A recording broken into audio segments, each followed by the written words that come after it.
Welcome to NBA Vibes right here on Plus Sports Radio. We are live looking to see who's going to survive game number motherfucking 7. I got my guy, Pimp Slap Plate of the fucking day. Mike in the building here. How we feeling, my man? Well, it's good, Dutch. Glad to see you made it home safe and sound on the vacay. Hope it was a good time for you down there in FLA. Yeah, man. The Florida Freezy does teach your boy quite well, I will say. I appreciate that. One thing I will say, you don't bring a lot to the beach. You don't bring a lot to the beach. But one thing I will say you do bring is the flour, okay? If you're going to Florida, bring your own motherfucking weed. That's all I got to say.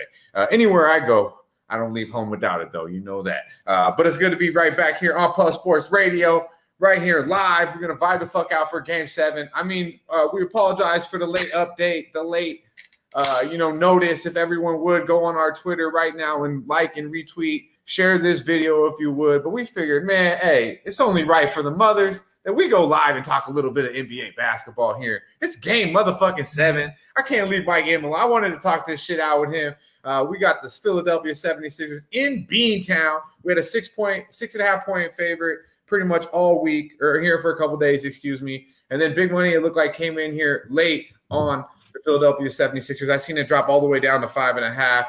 Back up to 6, I see maybe around here. But people are liking the Sixers here. What are we looking at here from your perspective, Mike M? I know you got a whole clip. And salute, my friend. You know how it is. Breakfast brunch is in the books. It's time to put these baskets on the bookies, boys. Here we go. We got ourselves a little look for the Sixers. I ran to 7. I took the +7 earlier today. Actually, I guess it was a drunken click last night that I took. And then I'm going to roll money line too. I'm not scared. I'm not here to go to church. It's fucking Sunday. Church is behind us now too. It's all ready to go. So I got a little same game parlay I widgeted together as well, and just some player props that kind of jumped out at me that really caught my attention today. This little 3-team spot here that was a +525 for me was the Sixers +6. I've got Embiid in the rebounds over 9.5, and I got Derek White to get 2 plus assists today. So just a little 3-teamer to try to cash some money out there, depending on the book you're on. They got some free shots today. So refunds if they don't hit. I want to try to keep it in that realm of being able to get that cash. So those are a couple spots that I really like. And, Sixers all day, baby. Let's go. So our guy Razor Sharp Picks ain't here, but God damn it, you got the Sixers flag waving high for not only yourself, but our guy RSP. He will be joining us later in the chat because we know he's a family man and he's out doing Mother's Day things. Happy Mother's Day to all the mothers out there, all the real mothers holding it down. None, we appreciate you, man, being the first one here in the building, bright and motherfucking early, and he likes the first half. Jimmy Gomez out there in Cali, living it up. See you, my dude, liking the over 200. Boston for me to cap 67-1. Let's fucking go. Yeah, let's run it up. Stimmy OG in the building, my guy. I got some first class funk I'm about to break into here. Might have to black out the camera though.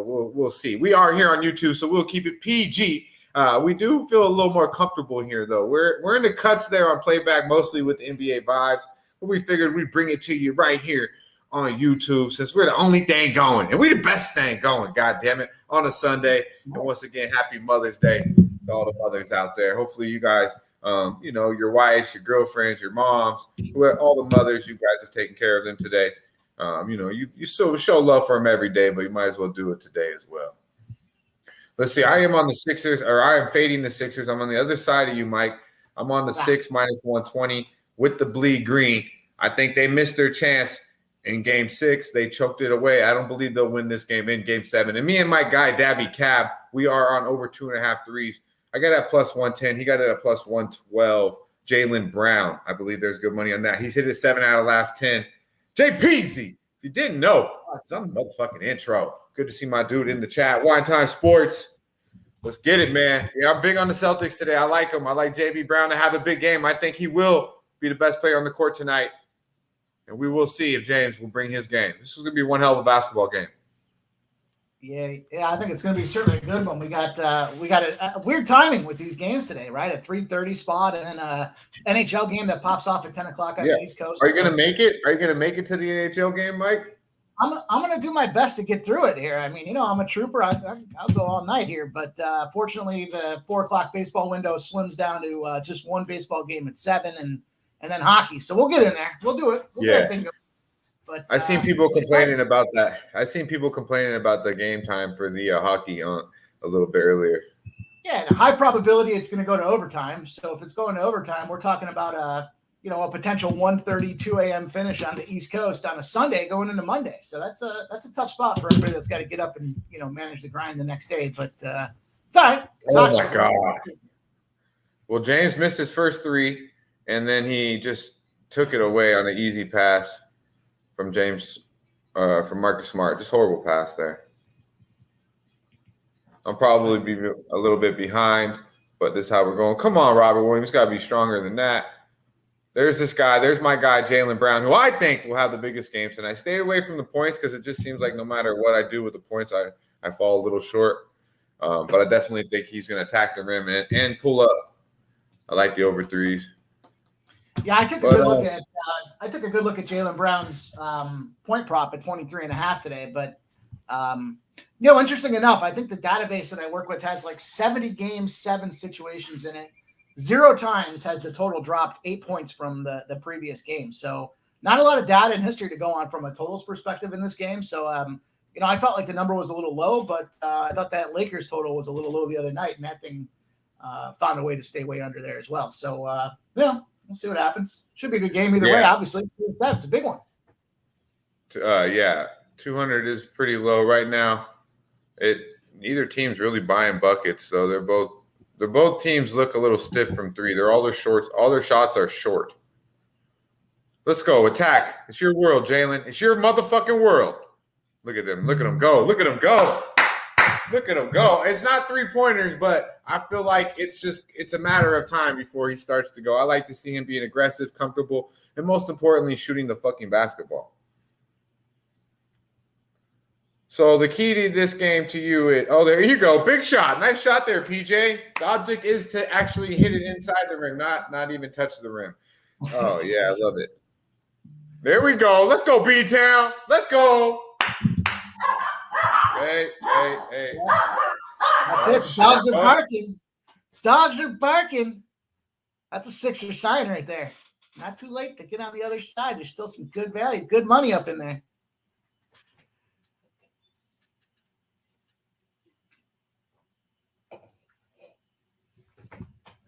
Yeah, so I was saying earlier, I couldn't get a good feel on the total.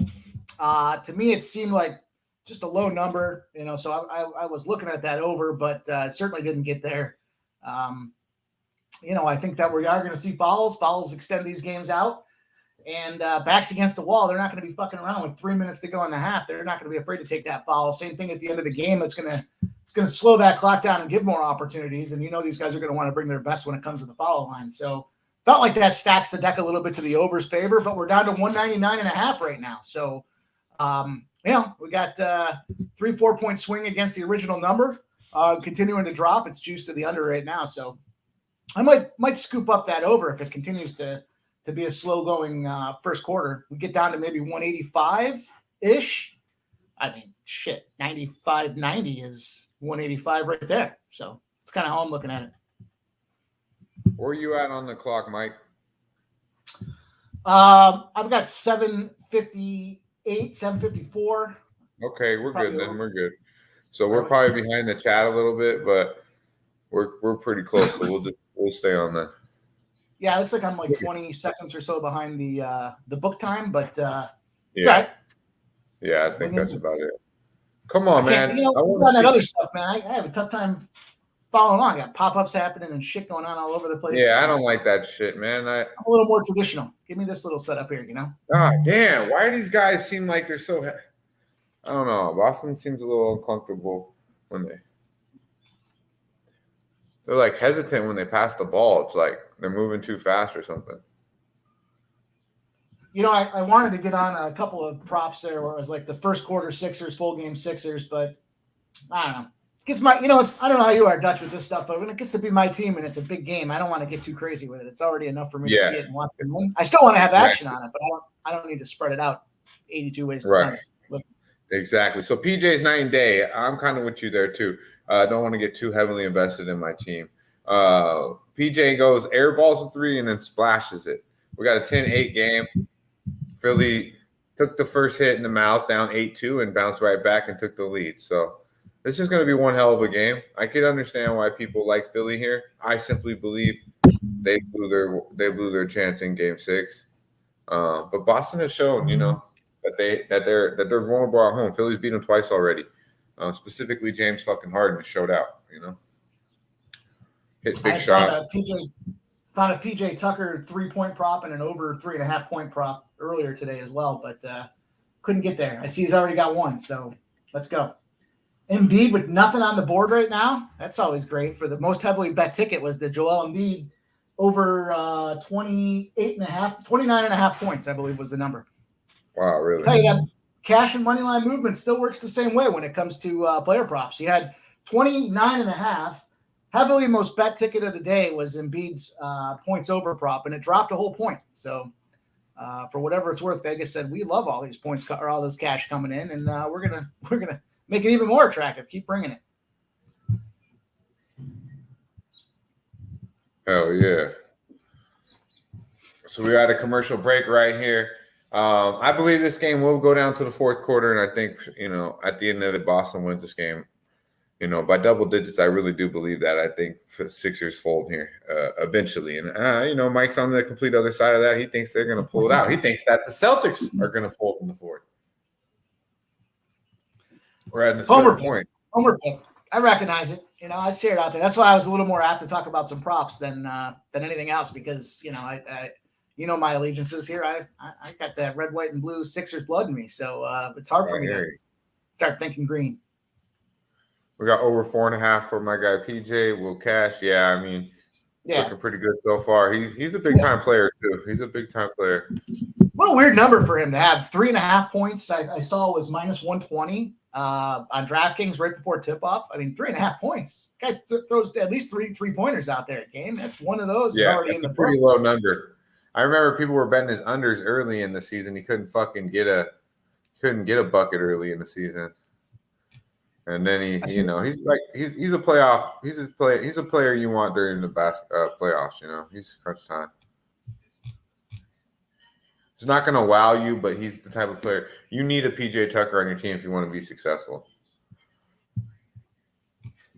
I saw some action coming in on the under for Tyrese Maxey today, and that's not good if you're a Sixers guy because that guy's kind of been he's the blue blood out there for the organization. So when they got to put Harden and Embiid down a little bit there, Maxey comes through and puts up 15, 20 points, and that's usually the difference maker for them to be in the realm of contention. So seeing the under come into play there scared me a little bit off of the Sixers look as well. But you know where I am. Yeah, man, Maxey's a stud. I think Marcus Smart is a solid defensive matchup for him, but it just seems like he's not really. I don't know. Marcus hasn't been as elite a defender as he has in the past this year. He's been hurt a little bit, but you've seen what James Harden did to him in Game 1, and also Robert Williams hasn't been protecting the paint as much as I had expected him to do in previous. So I forgot the number offhand, but Harden in the Garden is something that's a real deal. He gets that double-double when he's out there. I think he's got 3 out of his last 4 games. He put up a double-double in the Garden. So looking at that today, but it was like minus 120, minus 125. Not good enough. No, but yeah, I should double-double. Yeah. You probably just take his assist and get better. That's kind of what I was thinking is break that thing up a little bit. Yeah. Just Jason Tatum, what a hell of a game he had in the fourth quarter there. Oh, my God. Fourth quarter he had after struggling mightily the whole game. Fourth quarter comes on. Big-time players make big-time plays.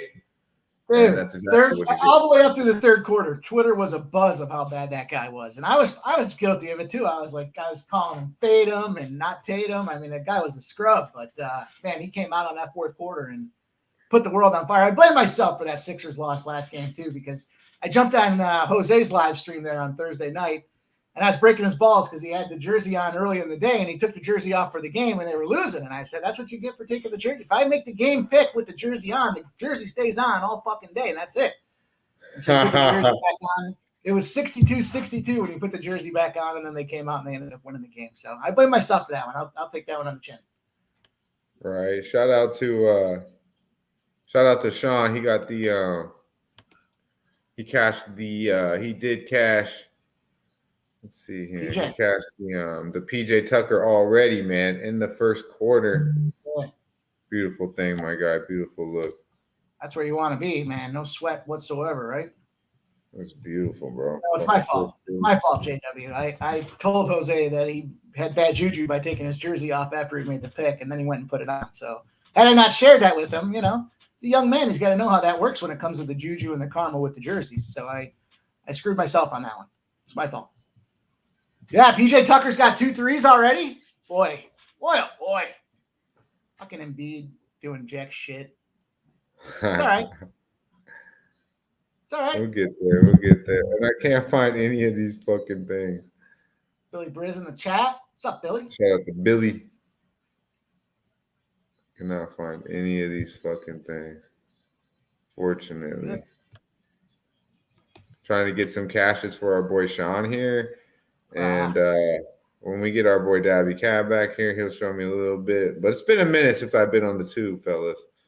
So let's see here. I see my shit. But I don't see some other shit that I want to see, man.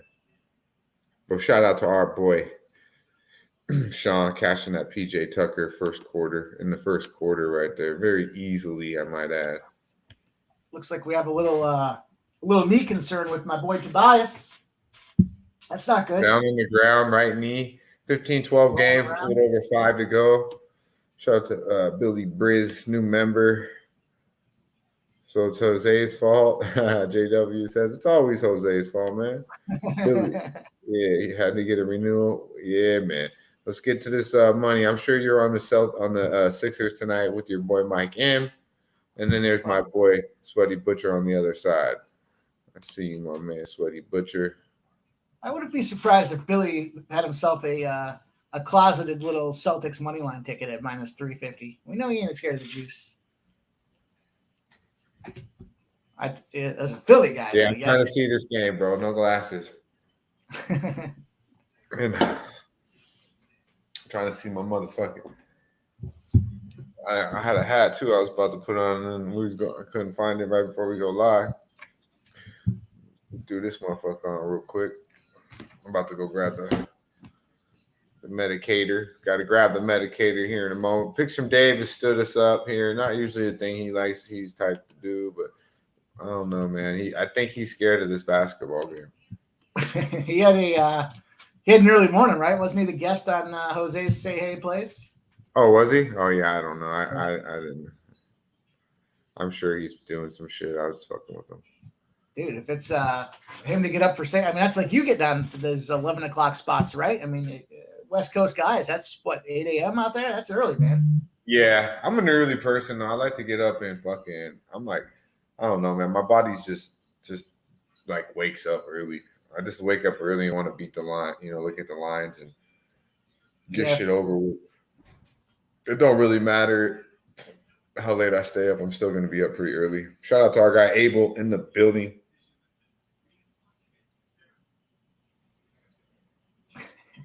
When's the at-home Fresh Boy fitness plan coming? Yeah, man. I've been working on that shit, boy. I've been fat boy mode for a whole week. I drank and ate every fucking thing in sight for 5 days, 6 days straight. Every day. See, look, all you gotta do is just calm out a little bit, and and they ride, man. It's like you don't think they're watching, but they're always watching. Always. Somebody's watching. So be careful what the fuck you're doing. If you're doing something right now that you shouldn't be doing, you might want to watch the fuck out because somebody can see you, motherfuckers. All right, but let's get to it though. We're at a commercial break, so no better time than to bring one of the better guys here in the business we got here. A man of the people, always doing content. If he's asked to come on a show, he won't tell you no. He's that type of motherfucking guy. Leader of the Nerd Nation. Our guy picks from Dave. Oh shit! Now this is where I get it fucked up here. I have to bring him on. Okay, so you're doing a good job. I have you here. but I don't know how to get it to where we look somewhat. You know what? I'm leaving it. I'm not going to even fuck with it. I think we're good. Cab will be here in a moment. Cab will be here in a moment, and it won't look so weird. Leave it open for Davey. Yeah. Pick some day. My God.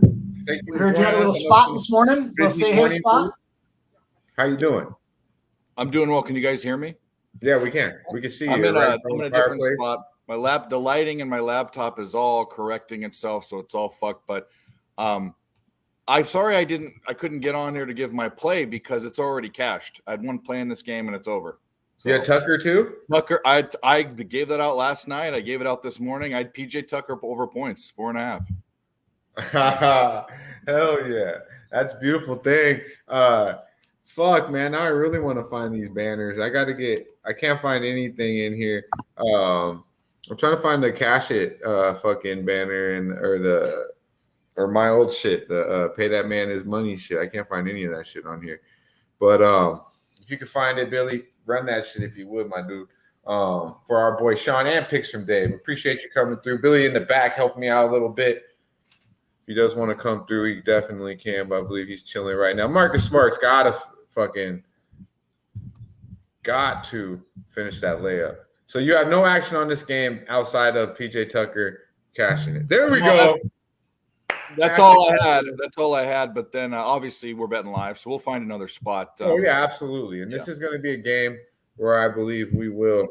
Hey, we're getting the money. Look at that. So I believe we will find some spots here. As you've seen, Sixers took got hit in the mouth early and bounced right back, and now are leading this game. Mm-hmm. Boston's played pretty sloppy with the basketball so far, from my perspective. As I say that, they almost give it away again. Woo! If Marcus Smart's making those 3-pointers, though, we will be okay. What's everyone on? I know you've got Boston laying points. Yep, and I'm on Jaylen Brown over 2.5 threes plus 110. What about you, Mike? What side are you on? Did you stick with your allegiance to the team? You know what side he's on, Dave. Fuck yeah, he literally has a fucking money line ticket. Yeah. Well, I'm not scared. I want the Sixers to win. Do I think they're going to win? I don't know. It'll be tough, but I want them to win. I could tell when I told you the Sixers are a wrap. I could tell you were thinking because I don't believe in Jason Tatum. I don't, and I hate the Celtics. Celtics. What up, Keith? Yeah, man, I'm back, bro. I'm back here on YouTube. They allowed me back for the day. You know, you can catch me tomorrow morning, though, on Medicaid Mondays right here on Plus Sports Radio. Me and my guy, Dabby Cab. We're going to have a beautiful motherfucking show. Get it going. I'm going to take you guys inside a little bit to Florida, a little bit of, how your boy vacates. You know how a true connoisseur moves. So tap the fuck in tomorrow on Medicaid Mondays right here on Plus Sports Radio, 11 a.m. Eastern Time, 8 a.m. right here on the fresh side. I believe you will.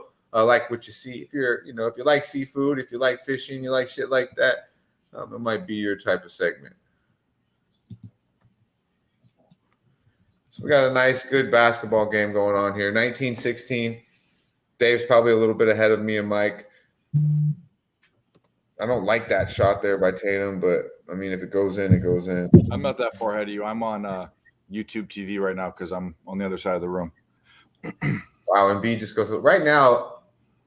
If you have the Sixers in your pocket, you have to be somewhat liking what you see, the way that they can just attack the hole at will. Bro, the last fucking game, I don't even know what happened in that fourth quarter. With like 5 minutes to go, they were up like 6. And I came back, maybe enough time to use the restroom real quick, and they were down 5. So there's no comfort in this thing here. Right, absolutely. I mean, anyone can make a streak. But yeah, the Sixers just, to me, they just collapse. James Harden's, oh, wow. We've seen, oh my God, Tatum, you're so soft. Joel B just fucking punished his shit. Wow. I kind of lean Dave's way. I don't want to put words in his mouth here, but hey, that's dope. We're at the Garden. I like it. The Celtics don't seem like they're fucking. There's not enough consistency in the players for the Celtics to. That's the thing about Tatum. He'll have a great game and then just great game and he's off. Great game and he's off. And it isn't in big games. So we'll see what happens. We were talking about that as the show was kicking off here, Dutch and I, about just he had nothing for 3 quarters last game, and then all of a sudden he became Mr. All America in that fourth quarter. And it's like you can't just selectively flip the switch on or off. You gotta keep it going the entire time, especially when you get to a game 7. But home court. So we got Boston Nick in the building. Doug Life Nicky, what's up with it? Yeah, I was in Florida. I'm back now, my guy. Andrew G in the building. Matt W, new name in the chat that I haven't seen. Matt W liking the 76ers plus 190, locked it in. He's liking what he sees here from the Sixers early. Yeah, they're about to go up here. Maxi's about to go to the free throw line. They're about to be up 5 here, a little under 2 to go. So you have to like what you're seeing from Philly early. Dutch, did you? I don't know if you've heard because you weren't there, but Nasty Nate made an appearance on like for a couple seconds on Friday's show because he's with Jose. Oh, really? Yeah, but anyway, I made a challenge, and we were obviously I was liquored up, but he hasn't accepted, but it's still out there. If the Lakers and the Celtics go to the finals, and I don't have a tattoo on my body, I'm not like you. I don't take my shirt off and go to the beach. It's not me. I'm a big fat hairy guy. But if the Lakers go and the Lakers win, he has to get a tattoo of my choice, and vice versa. And it can't be like a phallic symbol or something like that. But I'm thinking about putting my face on his back. Oh my God, dude! They're sending. Wow, that's so funny. They're protecting the paint right now. Joel Embiid's locked in on defense end. He just sent. Oh my God, and one. This might. Our boy Razor Sharp Picks coming in the building, start dropping all this Sixers shit, and now it's like it's real Sixers vibes going. Shout out to Razor and his new Blackstone. You're going to enjoy that, man. I have fun cooking on that thing. It's a good time. Wow, that's and one there. So yeah, right now this might be a time to look at Boston. Honestly, if you're still a believer that Boston's going to win this game, you're probably getting close to even money on them now. That's a pretty crazy bet. So and one right back as I say that. He hasn't accepted it yet, so we'll see. He probably won't because it's Lakers Celtics. If the Celtics make it and the Lakers win, right? If the Celtics Lakers go, the bet is whoever's team wins gets the decision, but he ain't gonna do it. No, the Celtics guys are. I don't think the Celtics are mentally tough enough to beat the Lakers probably in 7. And that's the thing is I like Jaylen Brown a lot. I think Marcus Smart's a bulldog. I don't think Jason Tatum's a bad player. I like his game, but you can't trust really either. They're all, like you said, they're all at times MIA. Their games go in and out. That's great defense there by Al Horford, and that's Sixers ball. Fuck. That's good D though. That's what you want to see. That big ass fucker shooting one-legged fadeaways. And he traveled too before he even shot the ball. Dude, there is no such thing as traveling in this postseason. No. Jason Tatum traveled like 3 times. I forgot who it was the other night. 6 steps, and I was like, I don't even know. The ref was right next to him. I don't know if he just didn't want to count it or what was going on. Wow. Oh, there he goes again. Another should have laddered his fucking points. Yeah.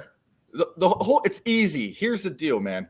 In championship games, people that have their tiger mentality, the eye of the tiger, like PJ Tucker, his only purpose in life is to disrupt the other team. He's not there to score. He's not there to do all that.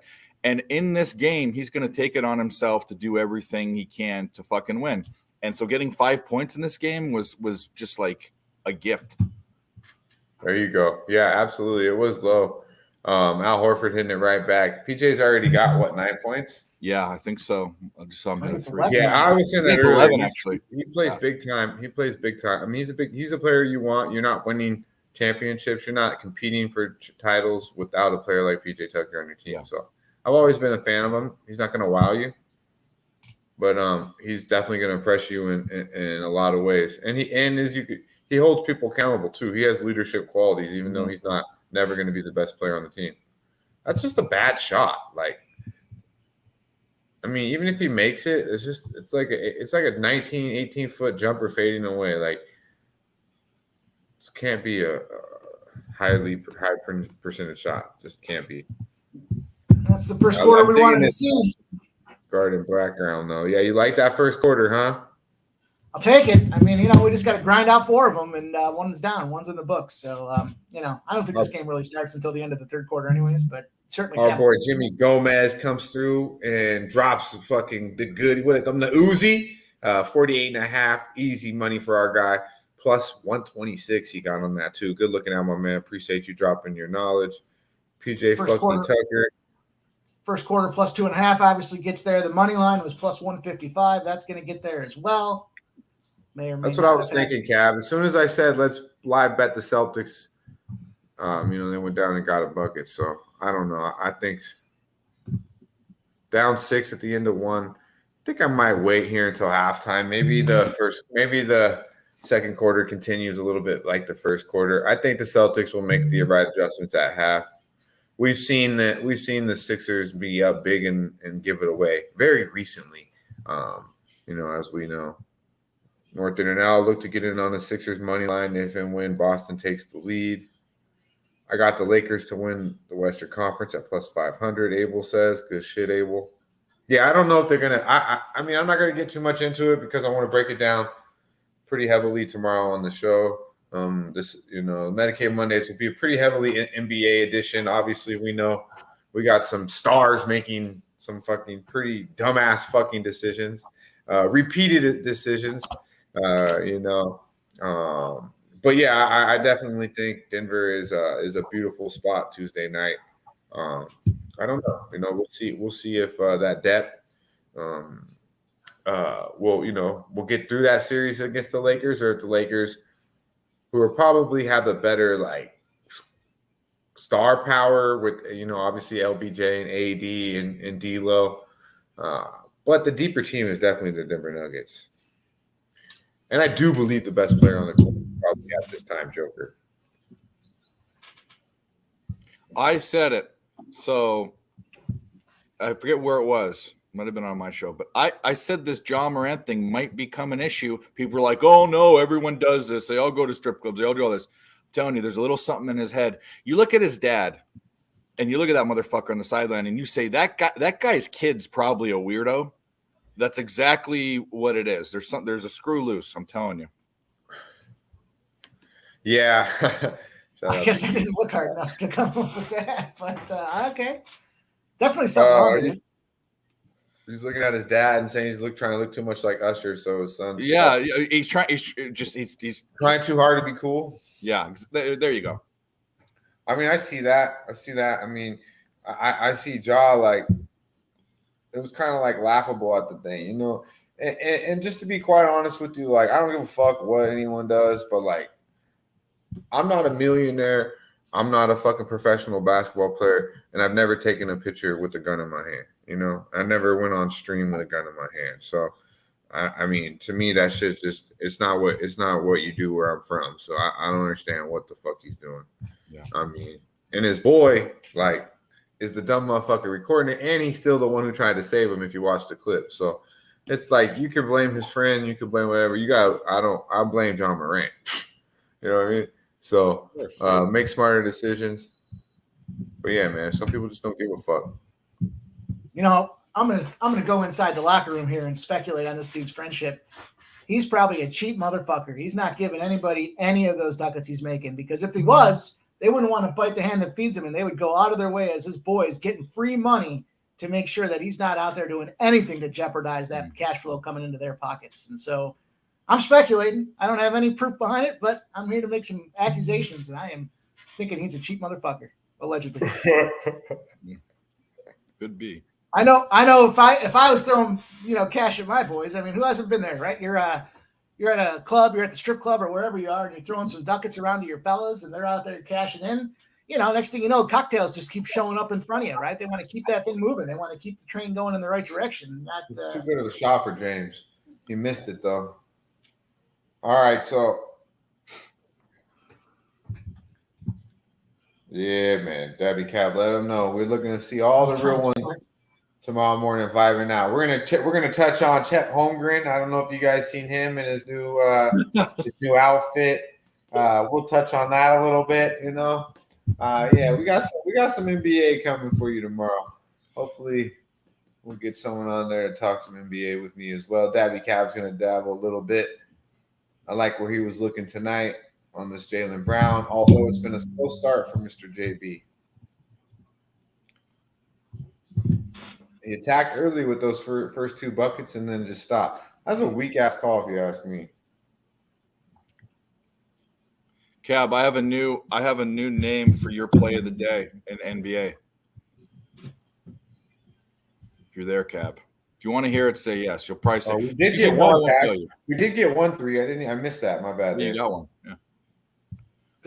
Billy, I think you're just wrong there. But I mean, I'm not on the tip of the spear when it comes to innovation and fashion. But I don't know that crop top hoodie was it, brother. But do you, man? Let's hold our guns on stream. Razor. Yeah, Cabby smashes. Cabby doesn't go anywhere without his piece. But I don't see him flashing it on fucking Twitter. No. It's a great idea. Let's all have a bunch of guns on a stream constantly being watched for fucking all sorts of shit. Like, wait, I brought my modified illegal fucking R15 on stream. Like, by the way, I'm a felon. Woo! Yeah. That's about this game. No, When it you think wasn't about me. my illegal firearm. It wasn't me. They go, it's just like, yeah, it's just crazy, man. They go to like, they get murder weapons from, so Jaylen took off the mask, I see. So they get murder weapons, like, if we find a murder weapons from dudes posting their shit on their social media. Can you imagine?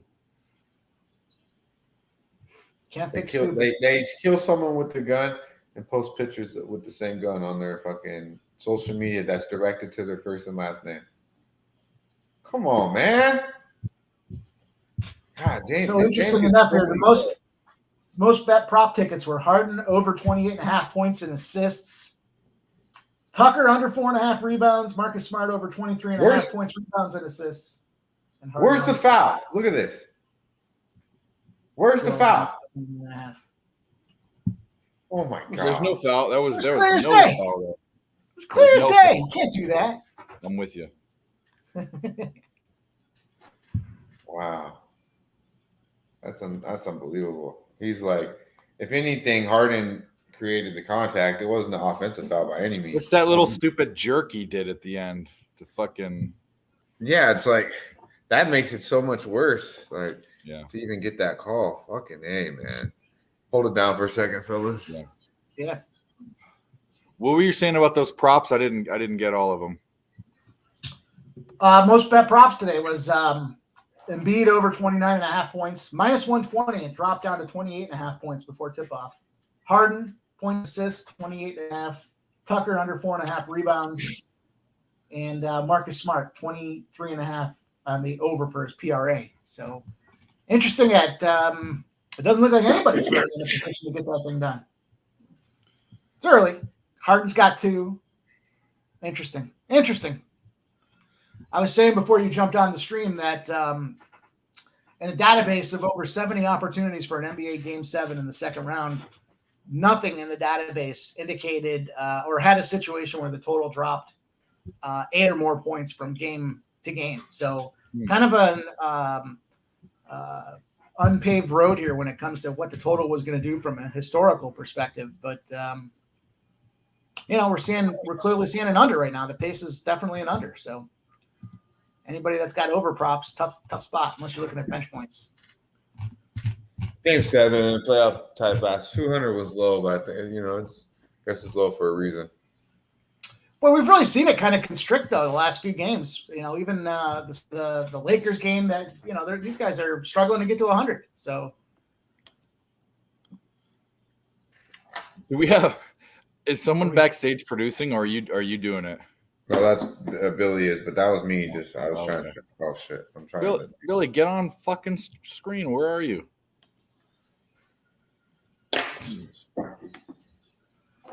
So we're still sitting at 202.5. I think that's right around where we close the total. Sixers are now a +6 again. Looks like a +6 out there for the Sixers. Hey man, I'm smoking weed, eating French toast, watching this Sixers game, man. I'm sorry. French toast. Pan de Perdue. Is that how they say it? I think that's stuffed French toast. Fucking French.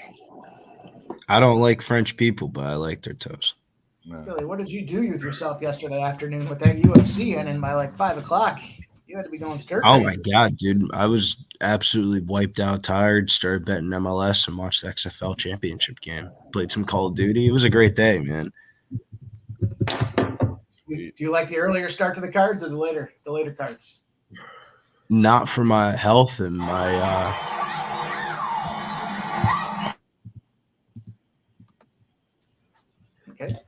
Okay. Scotty Foster in the building. Oh, there we go. Good to Scotty see you, my F. man. Good to see you. Still juiced to over 2.5, 201.5. Jay Peasy, man. If you want to slide through, let me know. We'll send you the link, my man. Come through. Plus money Rockies. I'm telling you. We appreciate you, Abel. That's what the show is about too. Catching the playback. We'll have some games. Break down some games later in the week. But, you know, if you missed the show, check it out. Play it back. Get a laugh.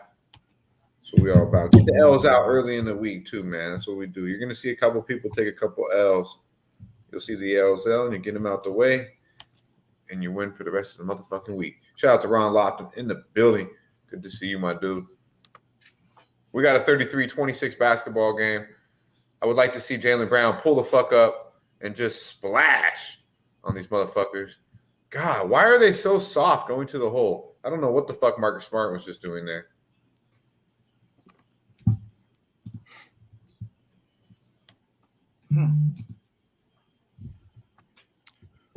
Oh.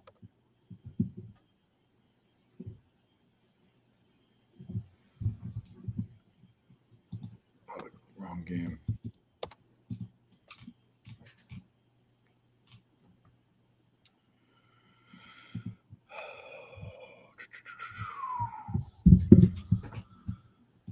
Yeah. Nice little lead. Man, it doesn't matter what the lead is, though. Any lead's not safe. Yeah, for real. You think about this Mets Nationals game that's about to pop off.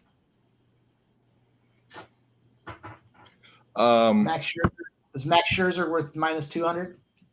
They had to finish that game, and then it's kind of a weird, like, pseudo doubleheader bullshit. I didn't realize he was muted. I wasn't on the screen. The kid who's pitching for the Nationals has done well. Irvin has done well. Scherzer's done shitty, and you'd think the opposite. You'd think a rookie wouldn't, get his chops tested, and Scherzer would be the man that he is. So I don't know. It's also a Nationals game, so unless I see a real strong angle, I'm not betting a Nationals game. No, thank you. Oh man, we got a 35-26 basketball game.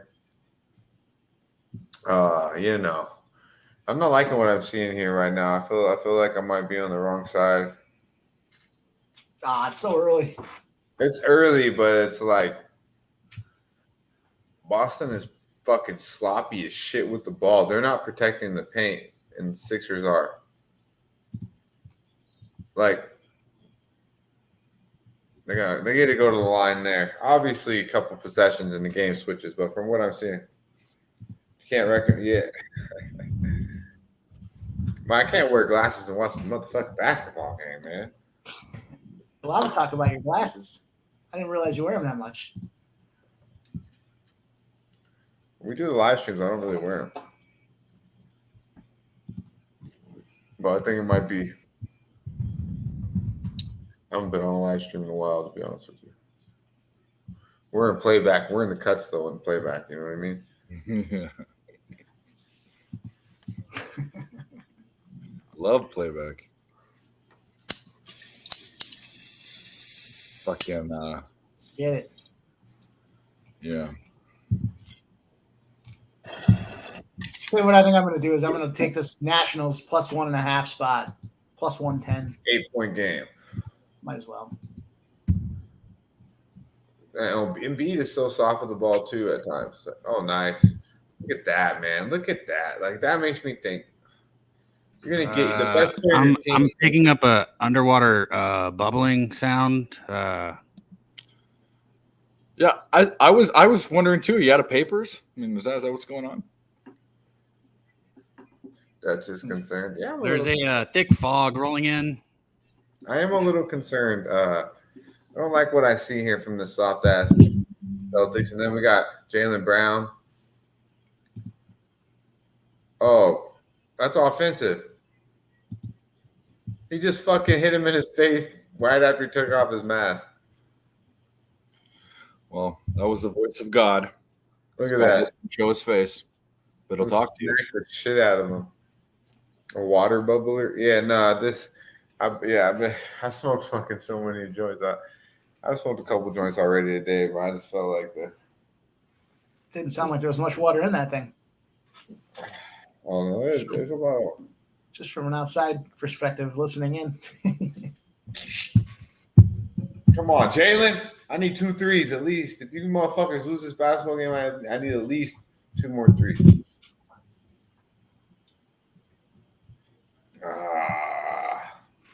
35-27 here, and this will be flagrant foul on James Harden. What do you think? I don't know what to think. It's Harden in the Garden. They got to do something to slow him down. This right here, he literally just bitch slapped fucking Jaylen Brown.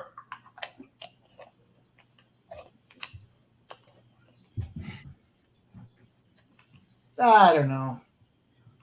No, okay, it looked pretty weak on that side. We'll take it though. Kick his ass out of the game. Flagrant Can you 2. imagine that?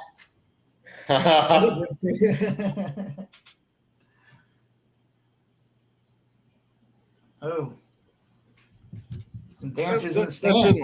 That didn't look like much to me. No, it didn't. No, It was just because he just got his hit in the face. Tell you what, though, you don't want to leave it to Scotty. Scotty will make the wrong call 90% of the time. I hope to God he laid the 6. I hope to God he laid the 6.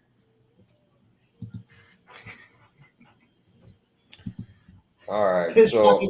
His Miami Heat debauchery was fucking legendary. I mean, it was just all teed up for the Knicks in that spot. And unbelievable to see his antics in play. Teams that win game 5, playing game 6. Yeah, Norton, that 5.5 is a gift, my friend.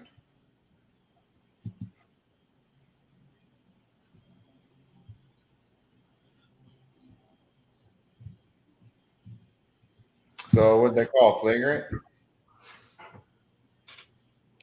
Or is James getting 2 free throws?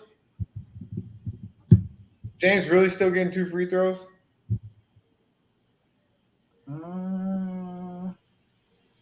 I don't know. All I see is a bunch of fucking replays. No, Jaylen Brown's getting some free throws. They kept zoning in on his ass like he's going to the free throw line. Yeah. Like, no. You said that. I was looking at it like, oh, man, maybe he is.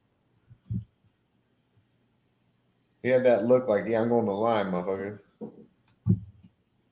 All right, so right now, as bad as Boston's playing, they're going to be down. They're going to be down 6 with the ball. Got a tampon in his nose. Yeah, they're down 2 now. 4.5. That's what you get when you don't wear your mask. He doesn't wear his fucking mask and he gets his nose broken. I know, that's what I was saying. Just took his shit out. He's like, fuck you guys. And he goes, in his face. He looks cooler anyway. I mean, there's no cooler fucking superhero than Batman. I mean, the fuck. No, the black mask is pretty gangster. LeBron looked pretty genius too. Looked a lot better than Rip Hamilton, I'll tell you that. Yeah, with the fucking clear masks, those are. There we go. That's what I want to see. Easy buckets, sharp passes, and easy fucking buckets. What a little change of momentum there, huh? Instead of Harden going to the free throw line, we got 4 points. There we go. We got slop. Dunk City, baby. Dunk on this motherfucker. All right, we'll take it. I wish he was more. If the Celtics had a real dominant big, they would be the best team in the NBA. Problem is, a couple of their players, including that guy, are weak-minded. Robert Williams is he's not down at all. Al Horford is a leader, but he's pretty soft too. Yeah. Like went on a Foster run. Yeah, Scotty's not afraid to get in there and flex his muscle. there's just not really too many big dominant guys though. There aren't. They're mostly guys that are 6'8", 6'9". It's like the Jared Allens and the I don't know. They just play different roles now. I mean, even talking about PJ Tucker, who I consider, he's kind of like He's 6'5". I know. I was just gonna say he's shorter than Chuck was. Barkley was. He's Charles Barkley, bro. I mean, he's a poor man's Charles Barkley. Yeah. Way better defender than Charles Barkley, though. And a better shooter, yeah. better outside shooter. Probably, he probably has a better percentage from three than Charles does. But I'd rather have Charles Barkley shooting threes than Tucker. I ain't gonna lie. Charles was nice, man. Yeah, no, anyone that beats out Jordan for the MVPs. When he was in Phoenix that year, when you're talking about the year he won, like he was real nice then. Yeah, that was when I actually really remember prime Chuck, like when he was going against Jordan in Phoenix, and it was nice. The Phoenix had a good team too. Kevin Johnson, fucking Dan Marley, Rex Chapman. That was good. Yeah, but you're right. There's no. I mean, even if you think about all the bigs, like look at Joker. He's a point center. He's not even that's a horrible camera angle. It's not even. Yeah, he's a point center. That's a thing now. I would have never thought that would be a thing. That's funny. Yeah. Yeah. No. Yeah. Absolutely. That's the problem though. Like when I was really watching and loving in the NBA, like no big man shot a 3-pointer.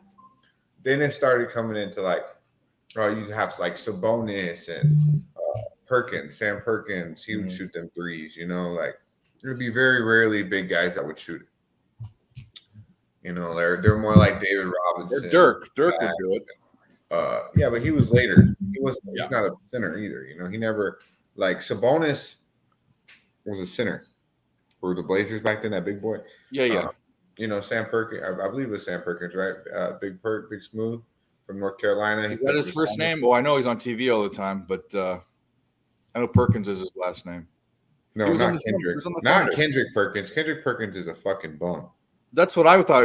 I thought you were talking. No, I'm talking about the Carolina, the old Big Smooth left-hander, had the dreads. Used to play for the Supersonics. He went to North Carolina. Look him up. Hey, shout out to Hipster Jesus. I mean, I don't want to be the bearer of bad news, and you got to handle your business. Sam Perkins, North Carolina. That fight was a decision. I know it ended technically in the third round, but they went to the scorecards as a decision in that fight. So, good luck on fighting that battle. 2-point game. Right now, you missed the boat on Boston. We should have gotten on Boston when they were down 9. We missed the boat. Right now, I'm going to be looking at, I already have Boston in my pocket. So I think this is Boston all the way.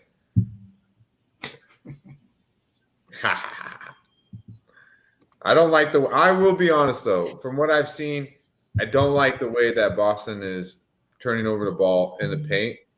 And I do believe that what I've seen, Sixers have protected the paint an awful lot better. Is that going to continue for 4 quarters? We'll see. That total's still hovering at 202.5, so still something worth taking a look at. Interesting that it hasn't had much movement.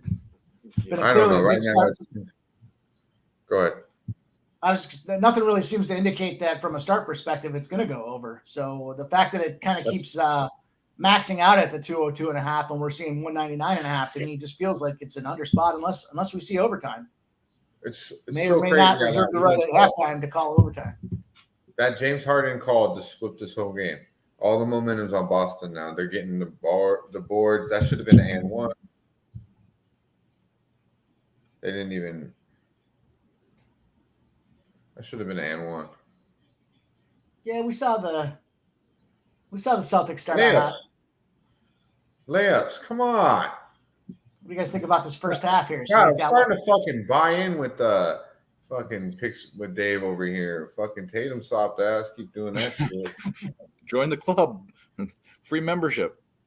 Fucking A. That weak ass floater's got to go. Tobias into it. I don't know. Good hustle, Jalen. Good hustle. I don't now, see anything Boston right is now that I want to football. bet.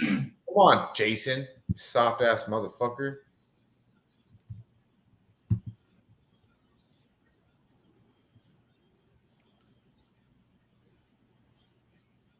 What'd they call?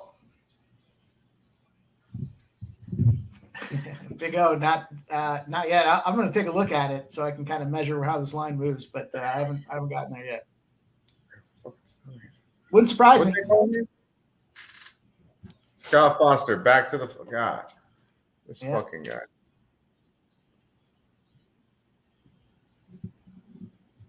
That's what the that Donnie book was talking about there when they were asking about his story. He was just talking about how when he wanted to control the outcome of a game, he would get in there and start blowing the whistle on crazy shit that may or may not make sense, but it was just his way to exert influence in the game to either slow it down or speed it up as it correlated to this motherfucker, he's in another life. You see that? That fucking guy on the bench grabbed Jaylen Brown. Yeah. Grabs his fucking knee.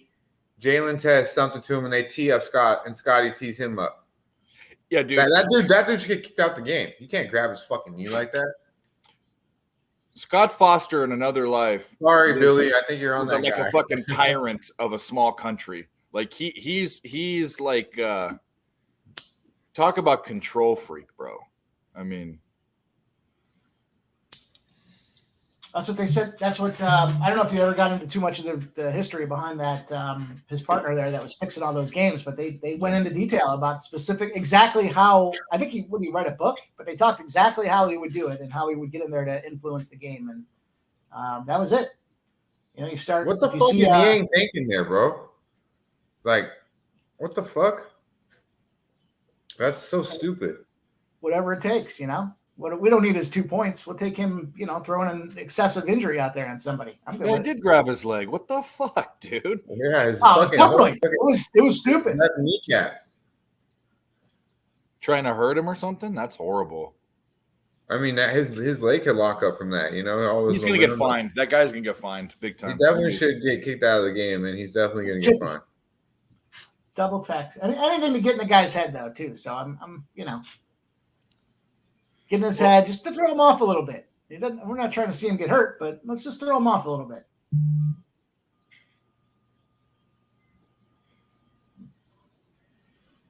They only call double technicals. That's it. That's crazy. I don't know. So you can just grab the fucking guy, a bench player. Yeah, he fucking sat on his lap, dude. He's lucky he didn't get punched in the back of the head. You pull that shit in a hockey game and see what happens. You get knocked over the bench and you're on the other team's bench. You got the water bottle getting squirted at you by the trainer. You're getting sticks in the face underneath. It looked like he grabbed his cock too, didn't he? Did he grab his cock too? Fuck, that guy ain't gay as fuck, bro. Brotherly love, man. I swear, watch. I seen him grab his cock and then grab his knee. No wonder Jalen's pissed. Look at now. They're about to go on a run right now. We don't do Boston. Oh yeah, he did. He did, dude. Didn't he? He did a little brush up, he brushed it and then he grabbed his knee. Jalen's like, "What the fuck, dude? You just grabbed my junk and my knee, and I got a technical foul." Yeah, that's fucked up, bro. We watched that shit. He hit his junk and then he hit his knee. Yeah. Whatever it takes. Wow. Suspect. Wow. Yang boy, huh? Look at James Harden getting the role too. Speaking of suspects. Well, the game's tied. I mean, shit. There we go. Not no more. Woo! I seen it coming, boy. I seen it coming. 38-37. Let's go. Al Horford with the corner three. Like butter. Let's go. Lock down this guy. There's no way he should be scoring on you. Oh, my God. Just give him a layup. Tucker again. Oh, Tucker don't want it. And B does. He wants that soft-ass shit. Rebound the basketball. James Harden getting offensive rebounds. We're in trouble. Hands up. Oh, my God. Layups. You could just tell. It's like, why did they let Maxey get that layup?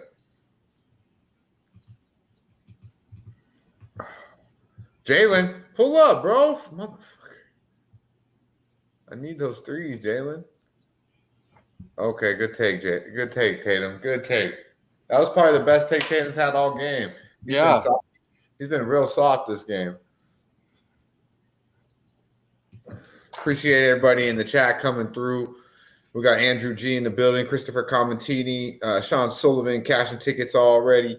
Let's go. Armchair MMA in the building. Everyone run up that like button, share the video. We're here on a Sunday, on Mother's Day. We had to come vibe out. It's game motherfucking 7 right here on Puff Sports Radio. What a move, Jason.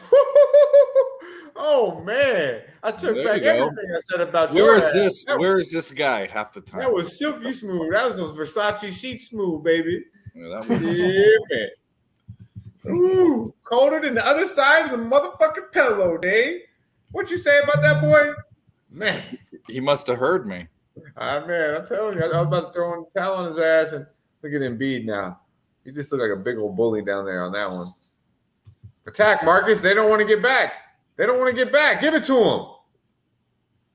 We'll take that. Oh, my God. Look at Jalen. Look at Jalen. There's that. Attaboy, yeah. See, this is the life they need. They work out. Yeah. Dogs are barking. Last time we had some barking, we went on a little run. Sounds like a little Sixers first half money line spot is in order. Oh, those weren't dogs; those were cats. Oh, that sounded like a bark to me. I'm gonna take it. I'm gonna take it as a sign. Fucking hate cats. Me too. Fucking. Oh, nice! Just Piss like everywhere. that. Gotta move quick in this game. Well, plus 160 turns into a minus. Where are we at now? Let's go. That's right. Boston's up. Yeah. And Good game. Big shot by Maxey. Whoa, hello. Big shot by Maxey. So much for that under. This game's going. This game just all of a sudden is picked up here. Look at Jalen, though. Give it up. What a pass, but nice defense. Damn, Joel Embiid's locked in on the defensive end. Yeah, he is. Come on. Why don't you try to help him out there, White? Or was that Tatum? Look at Al Horford. That's a perfect example how they don't have a big. He just totally just. And Tatum didn't even go to help. He Yeah. just stood there. Some weak-ass shit by Tatum. You guys love it. I saw Brandon the Great's in there too. It's plus 1,300 right now on FanDuel. So for what it's worth. Very irritating here. Jaylen Brown's not shooting the ball. We got Marcus Smart shooting deep-ass threes. Robert Williams is getting a lot of attempts. There we go. Looks like Tatum's getting a little more comfortable, though. Yeah, man. Fuck him. I said it. There's my qualitative analysis. I don't dislike the guy. I don't even. To tell you the truth, the reason why it's the team. No, it's not even the team. That's part of it. It's how good people say he is. It's like the Cowboys. I don't hate the Cowboys. I hate the fans. Yeah, it's not. I gotta feel the same way. It's not the Celtics for me. It's not the color of their fucking jerseys. It's not the Red Sox for me. It's not the Patriots. It's just the entire fucking city. I know a lot of people feel that way about Boston. I said it and I own it. So there you go. There you go. Hope you guys in the chat heard me. A lot of people I feel that way. That dude like Boston. You know, if you're, I saw something that was a couple years back, and I know they've kind of been on a tough run since, but there was something about kids that grew up in. If you had a birth year of like 1990 on, all you know is championships. The rest of us sat mired through turmoil and bullshit year over year over year. Some cities don't even have a championship. So I think I saw the Celtics, the Red Sox, the Patriots, and the Bruins, right? All four of the big sports had a run for like a 10-year stretch where they were winning every year. Fucking 2 or 3 parades a season. Yeah. So eat shit and throw up your nuts. All right. We got a real good, solid first half here going. Looks, nothing really stands out to me here too much. What I will say is it does look like Jason Tatum's finding his game here towards the end of the half. Maybe look for live points with him. Anything live that stands out to anyone here on the panel? Anything in the chat? Drop it. I'm comfortable with Boston. I think Philly will eventually, die down. But I do not like what I'm seeing from, Embiid, man. He's locked in on the defensive end. So, but offensively, not too crazy. So, how about you, Dave? What are you seeing so far? Go ahead, Mike. No, go ahead. You're good. No, I don't have anything to say. I mean, I'm waiting until halftime to maybe look at the third quarter total, but I haven't seen an edge either way. I pretty much thought this game would be like this, a real close game. That's why I picked an obvious play, but I don't have anything right now to answer your question. Yeah, that's bully right there. Embiid. I like seeing that out of Joel Embiid. I don't want to see him going to the free throw line, obviously being a Boston backer, but I like this. This is Joel Embiid. You got Marcus Smart on you. Just get the fuck off me, Yeah. You got 3 Celtics coming there, and they got nothing for him. If that continues, you might want to look at some live action for the Sixers. But overall, Boston hasn't shot the ball very well from the perimeter. They've turned the ball over and haven't really got anything from the bench. I think it'll only improve throughout the game. To me, it seems like it's a tough spot for Boston. Allegiances aside, and the rant I just went on about the city, their participation across the board is Tatum and then really nobody else. So you got one guy doing everything.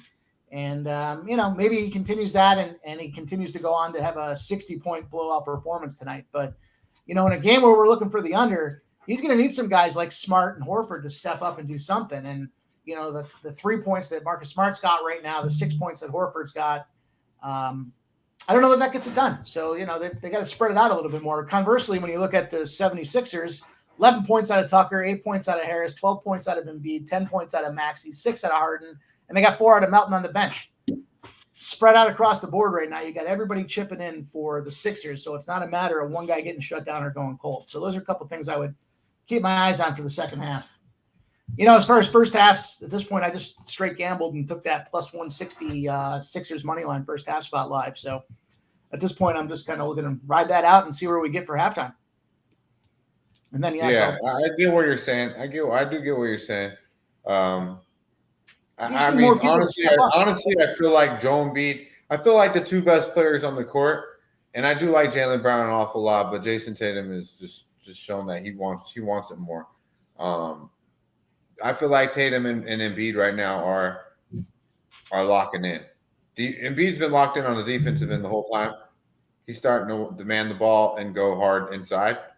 And Tatum is obviously starting to find his game. After that really nice take he had, the spin moves to the left side, he has just been butter since that play. I think they're out of the first 5 innings. The Rockies. Yeah, they did. There we go. Cash that shit, Nunya. Good shit, my guy. First 5 plus 125. That's a sharp bet too. Taking that. Well, it would have been even sharp if you would have followed what I said and bet the money line and got an extra 40 cents, but that's okay. Okay, Dave. Well, you're super sharp there, buddy. I just mean like it's not like it was like a bet that I'm not going to run. Well, it takes balls to bet the Rockies versus the Phillies. That's for sure. I mean, right, but I think you still getting plus money at half a point at getting a run line in the first 5 is. Oh yeah. I'm not mad at that at all, but yeah, obviously. Woo! What did I say? Fucking Jason Tatum. He's finding it. He's locked the fuck in. I'm telling you, load up on his. Give me one reason not to like him. I don't have any apps that allow me to bet live props, but if you do, Jason Tatum is fucking ice hot right now, and I said that about 5 minutes ago.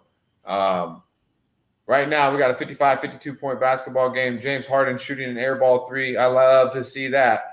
Oh, them legs are getting heavy, James. Uh-oh, halftime's coming. He's going to get stiffy. He's going to get stiff.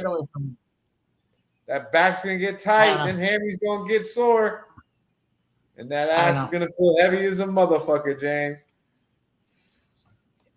All them chicken wing motherfucker. He gonna be himself a game right now. He's got 25, 7, and 4. He's on his way to a triple-double. And when you got Scotty Foster reffing, you know what happens. He likes to lean into these guys and slow them down. So I agree. G. Gognon, I agree here. I don't want Marcus Smart shooting the fucking ball. Al Horford, if you're opening the corner, okay, I'm acceptable with that. But I really want Marcus Smart out there making all the plays that PJ Tucker's making, you know. And that's what I want to do. I want him to lock the fuck in on Maxey. He either needs to shut down Maxey or Harden. So in the era of super teams, with everything going on the way it is in a big game 7, you want one guy being the guy that's carrying the horse and riding all your points for you. That's a tough spot to be. No, I think I think Jaylen Brown definitely has to get involved, and I definitely think Malcolm Brogdon should chip in a little bit here. Yeah, Brogdon has done jack shit right now. What happened to White? What happened to our guy Bobano's favorite basketball player, Derek White? Like, what the fuck? This guy? Yeah, he's done nothing either. He's been MIA. I don't even see that motherfucker playing basketball. Not if you're. Here's his stat line: 0, 0, 0. The only number he's got is 8. Oh, I was just saying the half money is the better move. It's not if you're confident, and I'm not a pussy, so I want all the money I can get, so I get an extra 40 cents.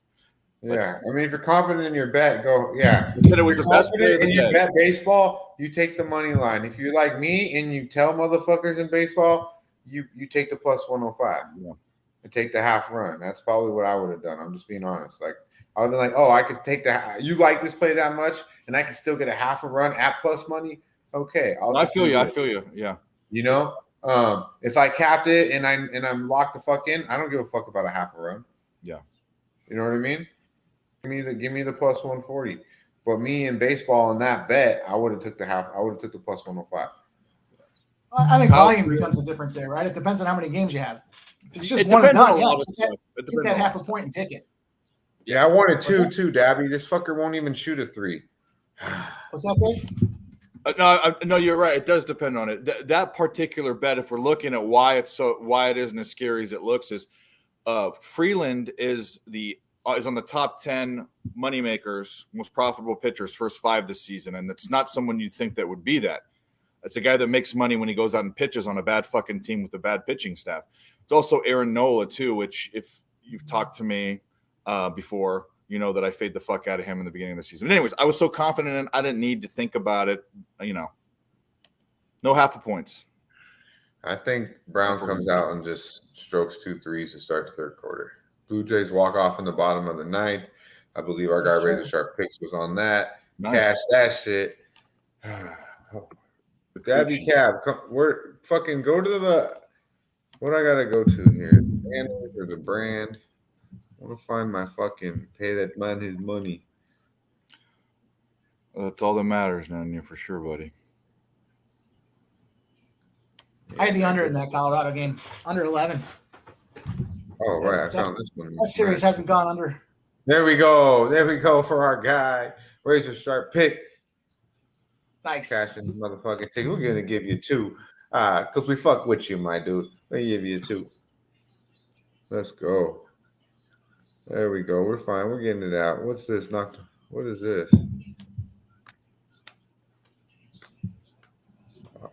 Oh, nice. This is what's gonna happen to the motherfucking Sixers in the second half. Yeah, man. Jeez. Mikey don't like that. Mikey don't like that. I'm good. I'm not scared. I'm gonna take the 6.5 and run the money line back at him again. I didn't see any. I told you I'm not impressed with what I saw out of Boston right now. It's all leaning on one dude. You know, maybe the other. Okay. You're gonna in a non-organic way. You're gonna ask another guy to step up. Yeah, you're gonna force a guy to be the guy.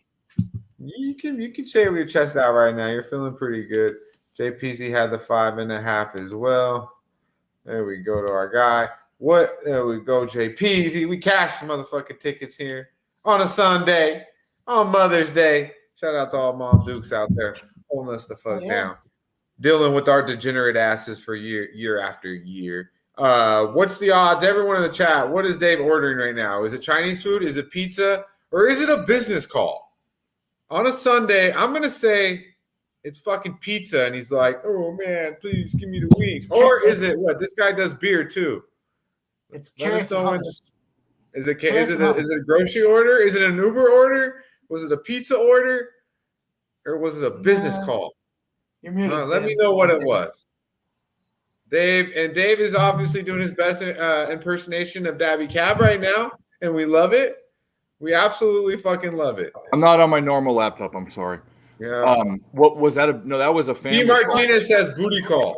No, Dave's no. ordering chicken wings. Talking about his side dude. Hey, this is it. There you go. You win. Hipster Jesus with a fucking spot on fucking read. This guy fucking knows Dave. Has him fucking like they're buddies and shit. Has him in his contact. This is crazy. Good liquor order. Ron Lofton says. Nope. Let's see here. We got eggs and bacon in the morning in Australia right now from Bitsy. Let's go. What was it, Dave? What business call? No, so it was my 82-year-old grandfather asking about my sister who's in surgery right now. So it was a family call. Oh, so you had to kill the vibe. Yep. All right. No more side dude talk. All right. Well, best of luck to your sister. Yeah. And that's tight. Your grandpa's doing his thing, you know what I mean?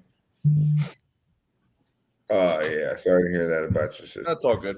And he asked me to bring over something coming out with him. So we're gonna have some guy time while he doesn't have to go to the Mother's Day thing that his chick's having. So anyway. Nice. Yeah.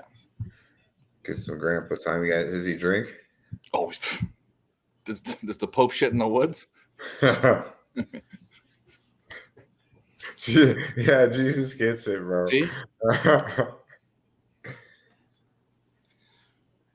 Where'd you cry?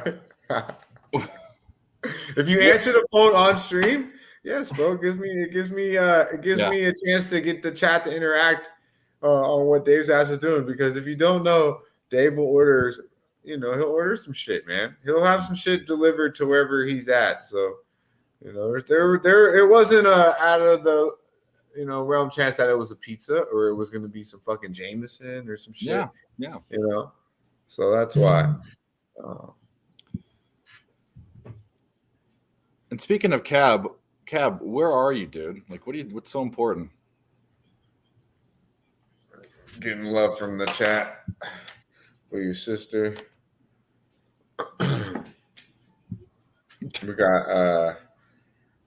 We got good luck to her. We got a halftime right now. What does see here?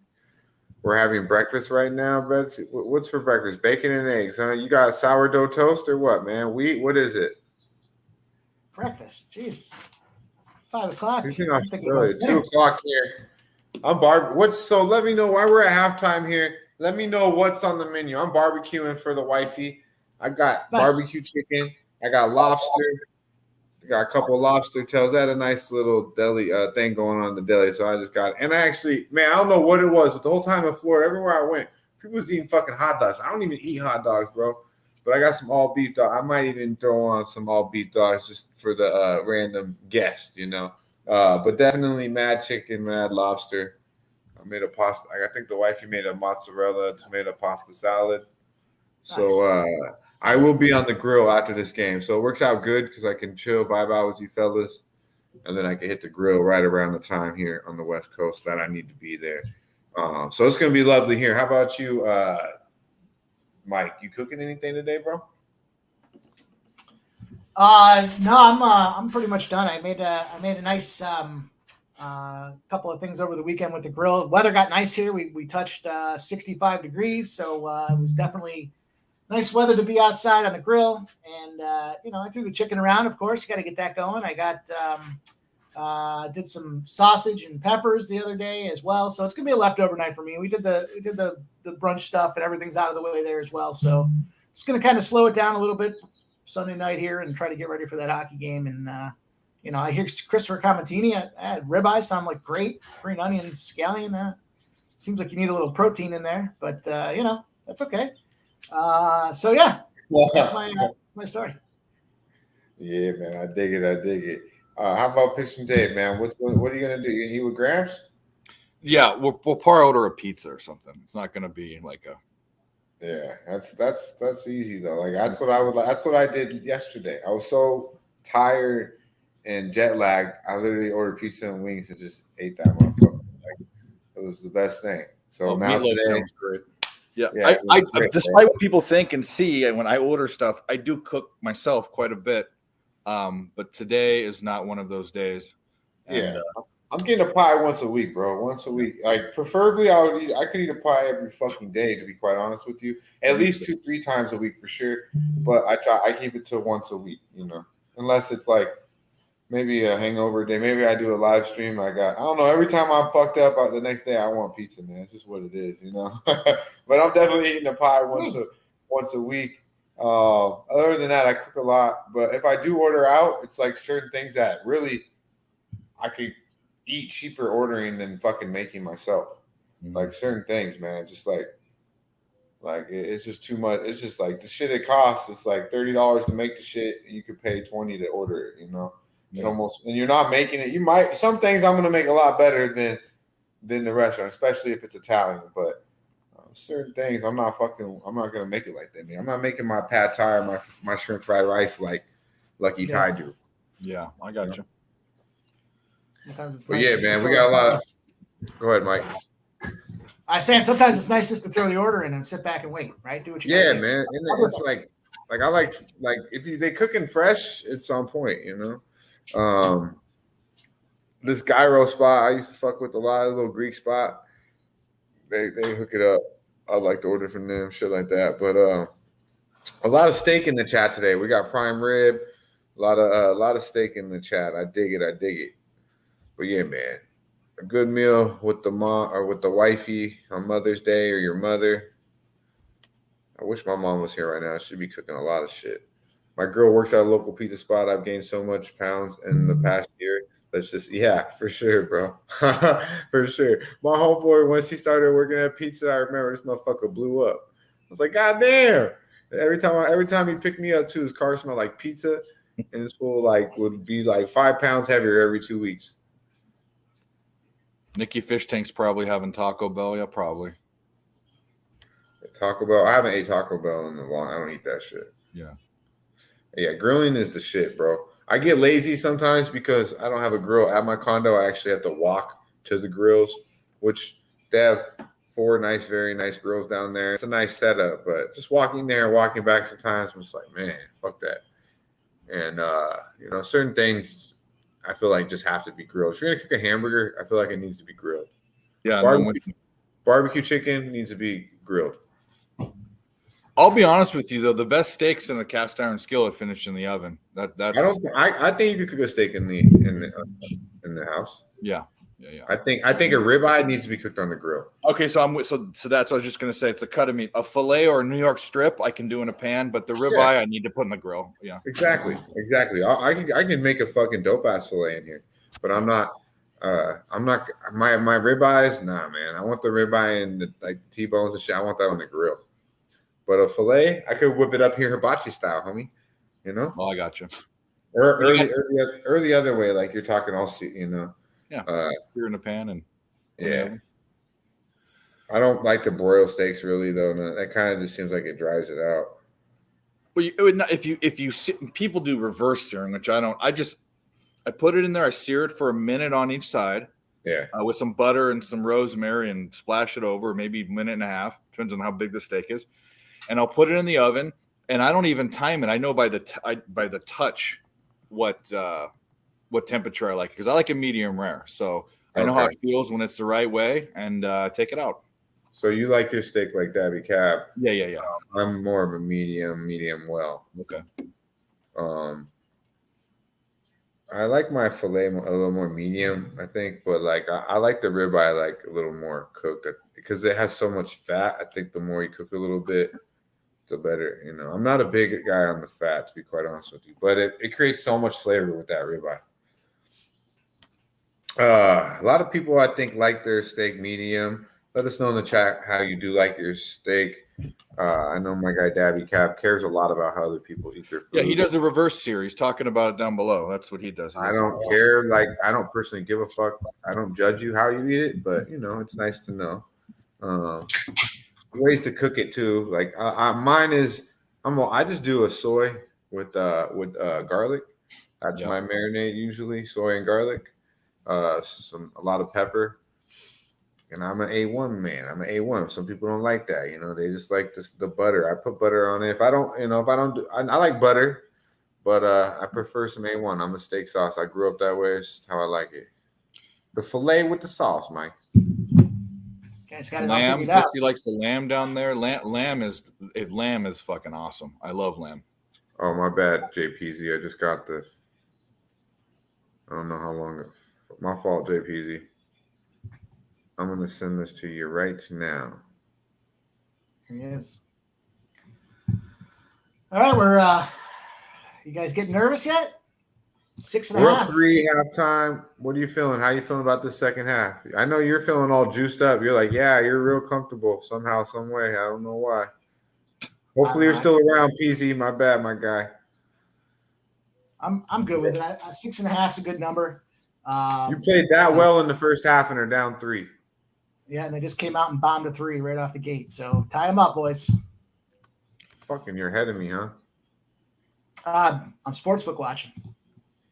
You know? See, I feel bad because we're supposed to be live betting and stuff, but I I don't post how many units I have on plays, but I had 2 units on the Tucker play, and I almost feel like I don't want to give 1 cent back. I might just ride this game out.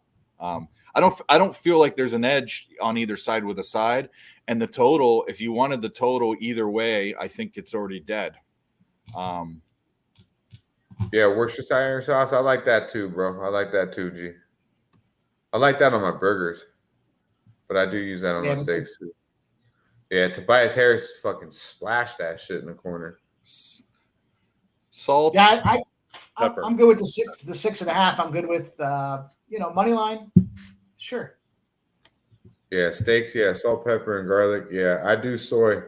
I do that, but I add the soy. The soy is fucking. I haven't done that in a while. I'm gonna have to give that a try next time. Soy sauce in there. Yeah. I do that if I'm making like stir fry and shit. When I cut the meat up, like the beef, like thin strips of beef, I'll put soy in there for that. But if I'm going with a flank steak or something that's a little tougher like that needs to marinate a little bit, then I'll get the soy in there. Add that salt without getting too much salt. Yeah, lamb chops really good with soy too. My Filipino boy, he be making a dank ass lamb chop and he be soaking that bitch in soy. Salty motherfuckers. National strike first, 1-0. Natties.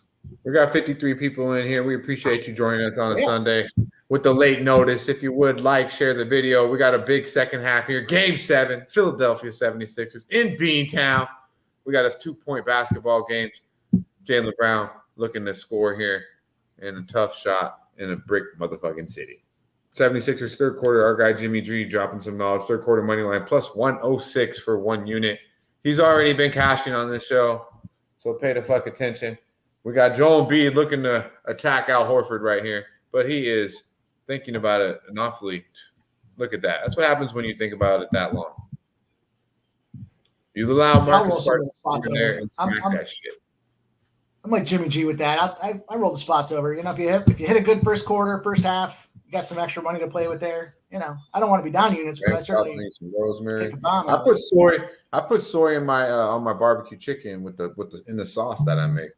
I'm a big fan of soy sauce. Unless you get those guys that have too much soy, and then I'm not a big fan. If you know what the fuck I mean, like maybe Chet Holmgren been eating on a soy diet, a little too much soy, a little too much soybean, buddy. Picks from Dave. I would honestly say that's probably not one of his problems. What's that? You little soy boy. You know what soy does to you, right? It takes away makes you bloat. Too much soy gives you takes away your testosterone. You start acting like a little female. Oh, I didn't know that. It actually makes you bloat. I don't know. I'm too much. Yeah, salt you start acting like you get female tendencies, is what I call it. You know, it's like if you eat too much sushi, you start turning into a bit, beezy. You know. Yeah. You start, sitting with your legs all weird and shit. Wearing crop top hoodies. Wearing crop tops and shit. Yeah, you're like, hey, is that a tank top? No, it's a fucking crop top, man. Hey, the fuck? Boy, Billy. There's Dave. Hey, Billy's our guy in the back too. Billy's our guy in the back. He's hip with this new shit. I'm sure he's got some fucking type of bag that I wouldn't, none of us would co-sign on. and it's probably pretty dope. I wonder what he's got to say about that shit, man. The fucking crop top boy. Fucking Chet Hong. I couldn't believe that shit. Abby Cab sent that to me. I was like, what the fuck? Now we know why Dave acts the way he does. Oh, yeah, you're right. He is pretty sweet on the dudes. Yeah, it is all that soy. He's kind of quiet today. I forgot how he usually is. He's pretty gay usually, huh? Well, it's 2:00 in the afternoon. I'm completely sober, slightly hungover. It's a different time of day. You get different. You're not drinking? Not drinking on a Sunday? No, I will later. Not right now. Shout out to Razor. Took it again at Razor, we need a little step up here. We need the boys to step it up. This looks like I'm feeling good. I'm feeling good here. Feeling good with the 76ers willing to fade here eventually. You think they're going to the fourth quarter? On a Sunday night, talking grilling and cashing tickets, can't beat it. Man, that's right, Nunya. We're just here vibing out. We're here for the people. We don't want to leave y'all hanging on the motherfucking Sunday. So we come through, chop it up a little bit. You know how we do. We break bread, and we will hit them over the motherfucking head. If you tell me, hey, you're gonna win. If you tell, Mike M, you can win. That's the beautiful thing about this. It's just that, hey, we're on the complete opposite side. So somehow, some way, the show will look decent 50%, right? Here we go, man. All right. Hopefully our guy Billy's in the back or someone can help me because I might fuck this up. Oh, wait. I think I can do it this way. We got our guy, man. This dude, you see him on a lot of things. Not only pics from Dave, you hear him in the background and the intros over there with Leader of the Nerd Nation on YouTube. Also, catch our boy on Betting with the Bag. Yeah, he did that too. Most importantly, you can hear our boy on the motherfucking sesh on Medicaid Mondays. If you didn't know, he's on the motherfucking intro. Our guy, Jay motherfucking Peasy. Yeah. Yo. Yeah. What's up? What's happening? What up, Jay Good, Peasy? good, man. What's My good? bad it took me a minute to get you in here, but I'm glad you hung around, my man. Oh, I've been running around. You know how it is. Sunday. Good Get ready shit. for the week. Man, what we doing, man? I've been looking to try to slide in live on this game, but I haven't found like a good entry point. You know what I'm saying? I am on the over, though. I'm over 201.5. All right. So what's Yeah, the, we should. I think the Celtics were definitely a spot when they're down 9. Obviously, easy to say now, but I think the Celtics are gonna put these boys away eventually. Peasy, I do. I think Tatum's found in his game. I just think they'll get a little bit more from the other players. Haven't got much outside of Jaylen Brown, so I think the role players will step it up here in the second half, and the Celtics do put these boys away. I think Tatum's. I don't know if you have options to bet live props, but Tatum's going to have a big second half. He's locked in. Look at that, 30. I was looking for a good spot to jump on the Sixers. I wanted shit. Pre-game, it dropped all the way down to 5.5. I was looking to jump on them at like 8.5. Shit, it's up to 10.5 now, and I'm hesitant. Yeah, it's down. Yeah. I'm telling you right now, like they're seeing what the Vegas is seeing what I'm seeing. I'm with you, Peasy. I've been looking at the. It's never felt right in any way. I feel like I'd be forcing something. If it was anybody but the Sixers. Man, I see the Sixers just give up too much. I know it's game 7, but man, I think like they give all. I think they fucking shot their load in the first half. Oh my god, dude! Jason Tatum's fucking lights out right now. He's not even touching the rim. He's wetter than a motherfucker. Wetter than a jet ski. Yeah, man. Hey, he's doing the same right now. Shout out to Jason Tatum. He's gonna put these motherfucking Sixers away. I know you do not like that, Mike, but I gotta keep it a hundo. Shout out to Tone Miggs. Level play of the day. I see you, my dude. Happy Mother's Day to you and your family. Oh, look at James Harden says, wait a motherfucking minute. Harden in the garden, boys. It's a thing. Down 7. James Harden with the big step back. We've seen that before. I'm going to move in on this third quarter. Third quarter looks like a good spot. Hey, they're scared. They're scared. This Sixers defense don't know what the fuck to do with Tatum right now. He punked him in game 6 in Philly. Now he's punking them all motherfucking game on. Look, Oh man, that was in the MVP's face too. Splash. Oh Man, yeah. shout out to Dave. Good look on that PJ Tucker, boy. Shit, when your bet cashes in the first quarter, woo. Yeah. That was like just man. What were the books thinking on that one? I don't understand it. This guy is that dude. He's going to get in and put 100% effort in 4.5 fucking points. Are you kidding me? You know what? I got to check myself on. Like, man, like, look, I'm not a big sports handicapper, man. I'm a degenerate gambler. That's why I give all my support to like Post Sports Radio. You know, y'all guys help me make money. You guys are the handicappers, not me. You know what I mean? But man, sometimes I overthink fucking shit just by, you know what I mean? Yeah. By being in tune with so many people talking about market moves, and I start looking at a fucking easy winner and start thinking, why is it that low? Why are they doing? And I need to stop that shit, man. Like I just need to like bet what I like and I'll be successful. Even when I lose, I just bet what fucking feels right. Oh, I'm liking what I'm seeing right now. The Sixers looking a little bit out of sort. If they're gonna rely on James Harden hitting step back threes all motherfucking second half, we're gonna be in good motherfucking position here. Yeah. Tatum decided to step up. I'll give him props. I mean, he's already 35 fucking points. Yeah, he's just. I mean, it took him a minute. He got his shit sent by Embiid a couple times. Yeah, and we were talking that shit, and then he just went out. I ain't going 1 for 10 today, motherfuckers. Damn, Jaylen Brown is just not. But look, I've said this on a couple of live streams now. You're never gonna see Jason Tatum and Jaylen Brown have a good game in the same game. But why the fuck is that? What's Brown's? What I do need is Jaylen to hit a couple threes. He doesn't need to have a great game, but there he is, right there. Cash that. Look, so Tatum. Oh, I saw we did one more, baby. Let's go, Cabby. One more. Yeah, they don't. Imagine if Jaylen Brown and Jason Tatum both had a 30-point game. So you got Tatum got 38 points. Look at that fucking defense. Are you kidding me? My bad, PZ, but that's great defense by Al Horford there. Great fucking defense. On the MVP, man. Come the fuck on. Sometimes the chemistry isn't right when you have those super teams. Like, look at the Nets. How did those guys never all gelled? You know, they were never all. What it's about, Dave, is it's not super teams. It's about fits. You know, really, the Lakers have damn near a super team. They just have a lot of better. They just now have a fit. That when Russ, it was a super team with horrible fits. The Nets, horrible team, or super team, horrible fits. You got 3 ball dominant players. Especially with Kyrie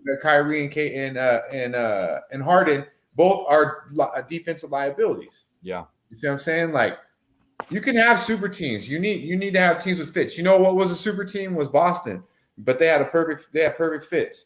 KG did his thing. Rondo played his part. Ray Allen wasn't selfish. The truth, you know. Yeah, no, that's exactly right. The Lakers, and I say this about the Lakers, but it's every team. Teams win championships. Just think about them. They've got 2 stars and role players around them. That's what they got. Yeah, I mean, and you can have like a 3rd star, like D'Lo is pretty nice, bro. You know what I mean? Yeah. Andrew Wiggins, when bought in, pretty fucking nice. You know, to follow up Steph and Clay. You know, you could have these guys like you have Giannis and Drew. And Chris Middleton, when healthy, pretty nice. Yeah. You know? Yeah. You'll see now, I see a lot of rumblings about Kyrie going to Phoenix. That's not going to be a good fit. Kyrie, KD, and Booker. Yeah, right, bro. That's not going to be a good fit. It's not. That's a super team that won't win the title because the fits aren't there. I don't think he's a good fit in many places if you think about it. I mean, he'd be a good fit in LA. He would be a good fit with the Lakers. I don't know, man. Yeah, because he's perfect for LeBron. He's literally like the perfect wingman for LeBron. He wants to be there crunch time. He wants to be offensive, but he doesn't have to be bought in all the time because LeBron's so ball dominant. You know. I don't want his distractions. You know, I don't want him to get uppity about some racial thing. Yeah, of course it's going to be that, but I'm just saying he would be a good fit in LA. I want him there? Like, I'm probably want D'Lo over him, to be quite honest with you. But if Kyrie went there and he was bought in, it would be pretty fucking good, you know? I don't really see many other places, though. Dallas, Luka, horrible. I said that from the moment it happened. Kyrie should go to the Clippers. That's the LA team he should go to. Yeah. If Kyrie goes to the Clippers, wow, they'll be fucking ass even worse before because he'll be like trying to compete with LeBron and shit. He'll be so mentally like fucked. Like It's gonna be, I mean, between Kawhi and Paul George, one of them's gonna be hurt. It hurt indefinitely.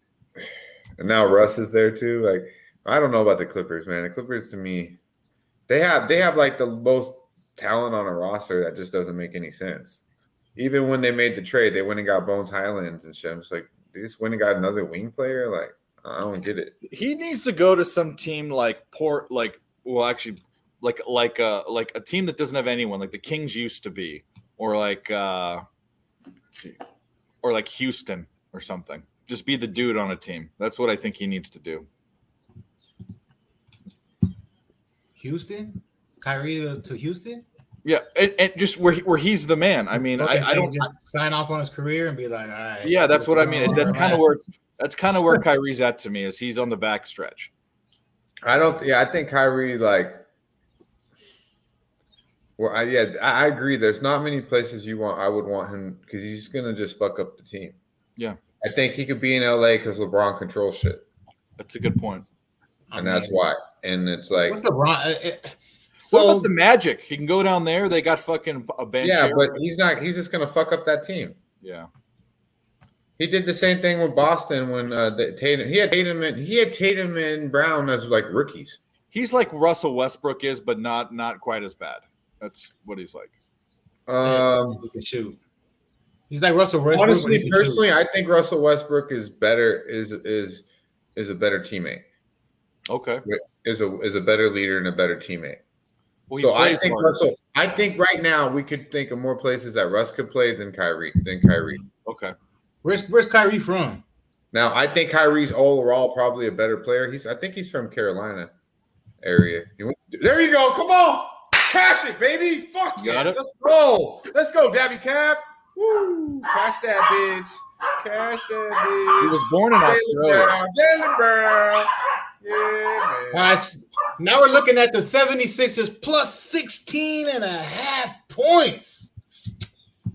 Did they pack it in right now? 16 and a half points. That's a lot of points right there. 16 and a half at minus 109. Like books is like, fuck. Can we just get any Sixers money right now?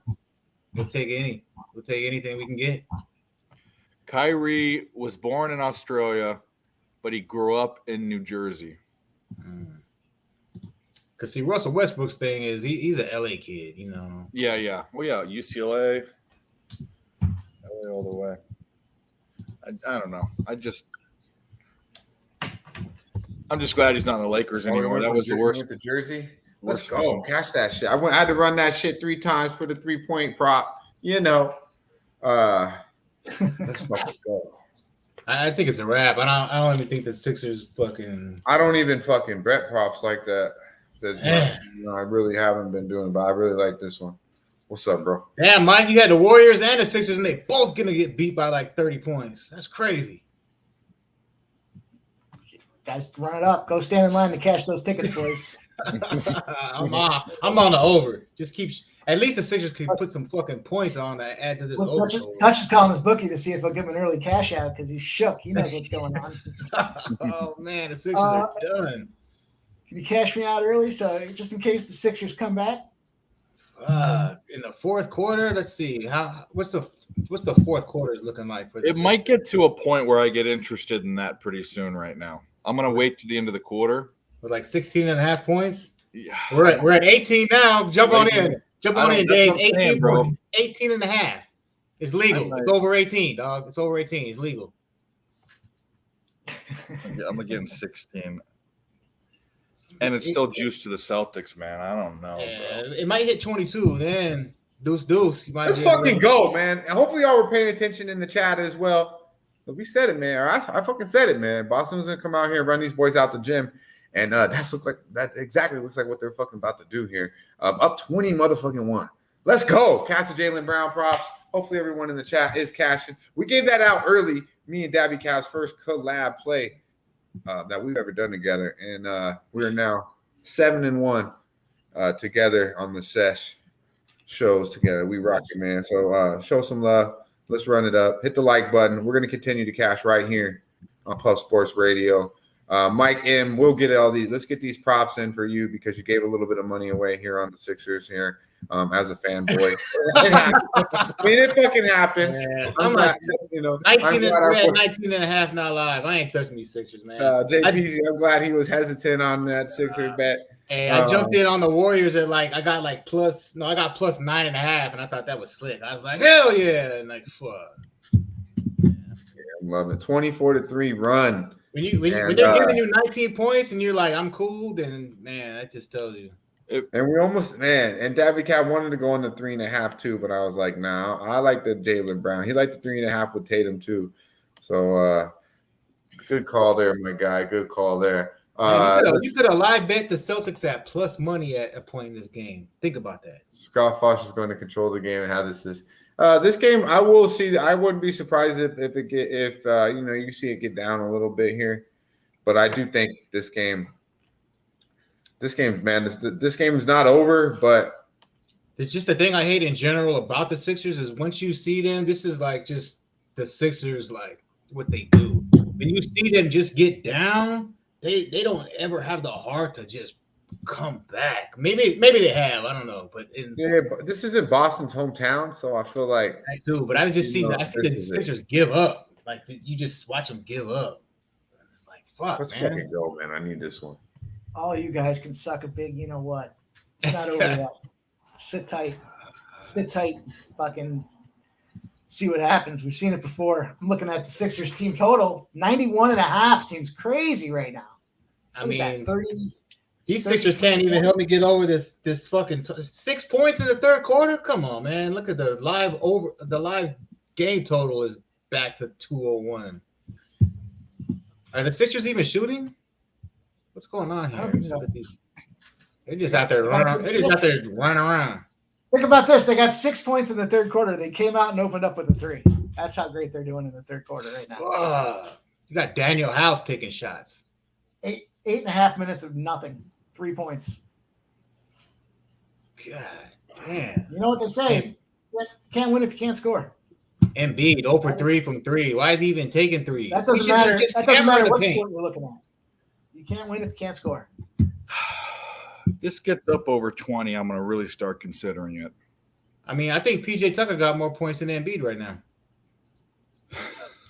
Yeah. What I love about Boston is they're really moving their feet defensively right here in the start of the third, and it's continuing on. And now they're obviously the role players are knocking down shots. Look at Tatum. That's and one, baby. That was a bullshit foul there, Embiid. Let's go, man. This game. So let's get this shit up to 30. Let's put them away. Let's get it up by 30. Fuck. Well, luckily I only put a little half a unit on this fucking over just to have a little action in the basketball game. Shit, my last big bet I got going on right now, I got the LA Dodgers and the Texas Rangers in the parlay, and it's looking lovely. What's the score in that Dodgers game right now? 2-0 Dodgers. Yeah. What inning? Top of the 6th. I had under 9.5. That didn't seem right. That seemed way too fucking high. Yeah, because San Diego ain't scoring. They San Diego come to LA. Yeah. They perpetually go under that series. Yeah. Perpetually goes under. Yeah. Stupid. All weekend long, it's been Dodgers first 5, Dodgers full game, and the under. And anything else is just not right. Well, they were pitching there were two Weathers and Gonsolin are two lower ERA pitchers. I don't know how and their bullpens are actually both pretty good. I just didn't 9.5 was stupid. Although Heaney's about to give up this fucking ass right now in this Rangers game, so I might fuck up my parlay. Well, that's your fault for betting Andrew Heaney if he ain't on the Dodgers. That's the only place he's been good. You know that. Yeah. Fuck. Fucking bases loaded, no outs. Up 22 right now. Dang, the Sixers are fucking putrid right now from the field. Yeah. Yeah, this is. It's a wrap. The over's not going to hit. 6 points. 29, 23, and then 6. And what do you think they're going to do in the fourth quarter? They're not even going to come out and play. That's it. Doc Rivers, he's he's online at Indeed looking for That's a Glenn job. Rivers there, JPZ. Yeah, you're right. Glenn's on Indeed looking for a job.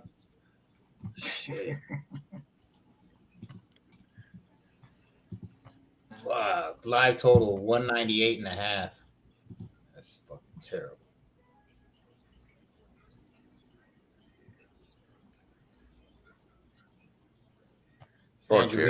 Andrew Heaney's about to get fucking rocked right now. I didn't even want to bet that prop today because I already had bet the Celtics, but it just seemed like I needed to, and I'm fucking glad I did. Let's go, man. Oh, this shit looking good. I'm getting hungry as a motherfucker now. Yeah, after all that talk, bro, I'm fucking starving.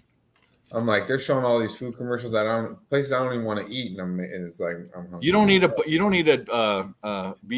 BB Dubs, BWW, Buffalo Wild Wings. Oh, is that you got to say? Yeah, I mean, BB does. The Sharpie. No, I don't eat that shit. Yeah, for a chain restaurant, it's pretty decent. I mean, have I ate wings there before? Yeah, but like any other thing you order there, it's literally like frozen bullshit. No, like, I mean the wings. The wings for a chain place is better than like Wingstop. No, yeah, I think I don't know about Wingstop or something, but I don't know. Like sometimes I don't know, man. Like wings, you know. Western, like that's what I was gonna say. Like we're not talking about places like hole in the wall Chinese restaurants actually have the best wings. That's or like a bar at like a bar you never that looks like you don't even want to go into. Right? Pizza's right in the wings in New York. You know, I'm with you. I'm sure you can get a good buffalo wing there, but as far as like a Chili's or like a chain fucking restaurant, Buffalo Wild Wings is good. Is way better than them, in my opinion. Like a country sweet. Yeah, but that's what they fucking do, Dave. Chili's is talking about. Oh yeah, Buffalo Wild Wings is fucking their wings, so their wings should be better than TGI Fridays. Let's go. Speaking of Derek White making a scene, what did we say? The role players start to chip in, and wow, I didn't expect Philly to just forget about the one part of basketball, which is scoring. 33-8 in the third quarter. 33-8. We got an 83-60 game, 23-point lead here with a minute and a half to go. Boston ball. Yeah. And wide open layups and one. It should no foul, but we get the bucket. Too easy. Is Philly throwing in the towel? The line spread is plus 25.5 for the Sixers. You might be able to get. Mine's not updating. 25.5, Dave. That's in your realm, no? 25.5. Look at Jason. He sees barbecue chicken, which I will see in about an hour. Oh my fucking God. He is so fucking good, bro. Oh wow. He's locked in. Game 7 bro. He's been doing it from start to fucking finish. Tip your fucking hat to Mr. Jason Tatum. He's a dookie and everything, but I'll fuck with him on a Sunday night. So Dutch, when you barbecue chicken, do you marinate it first? I do. You got to. And then I make the sauce, and then I cook it, and then I make the sauce, and I have it sit in the sauce after it's done. I like, you know what I mean? So I like it saucy, but I always marinate that shit before. You can't even really eat chicken if it's not marinated. Nah. It needs to be marinated. It needs to be beaten up too, tenderized, seasoned up, and then it needs sauce afterwards.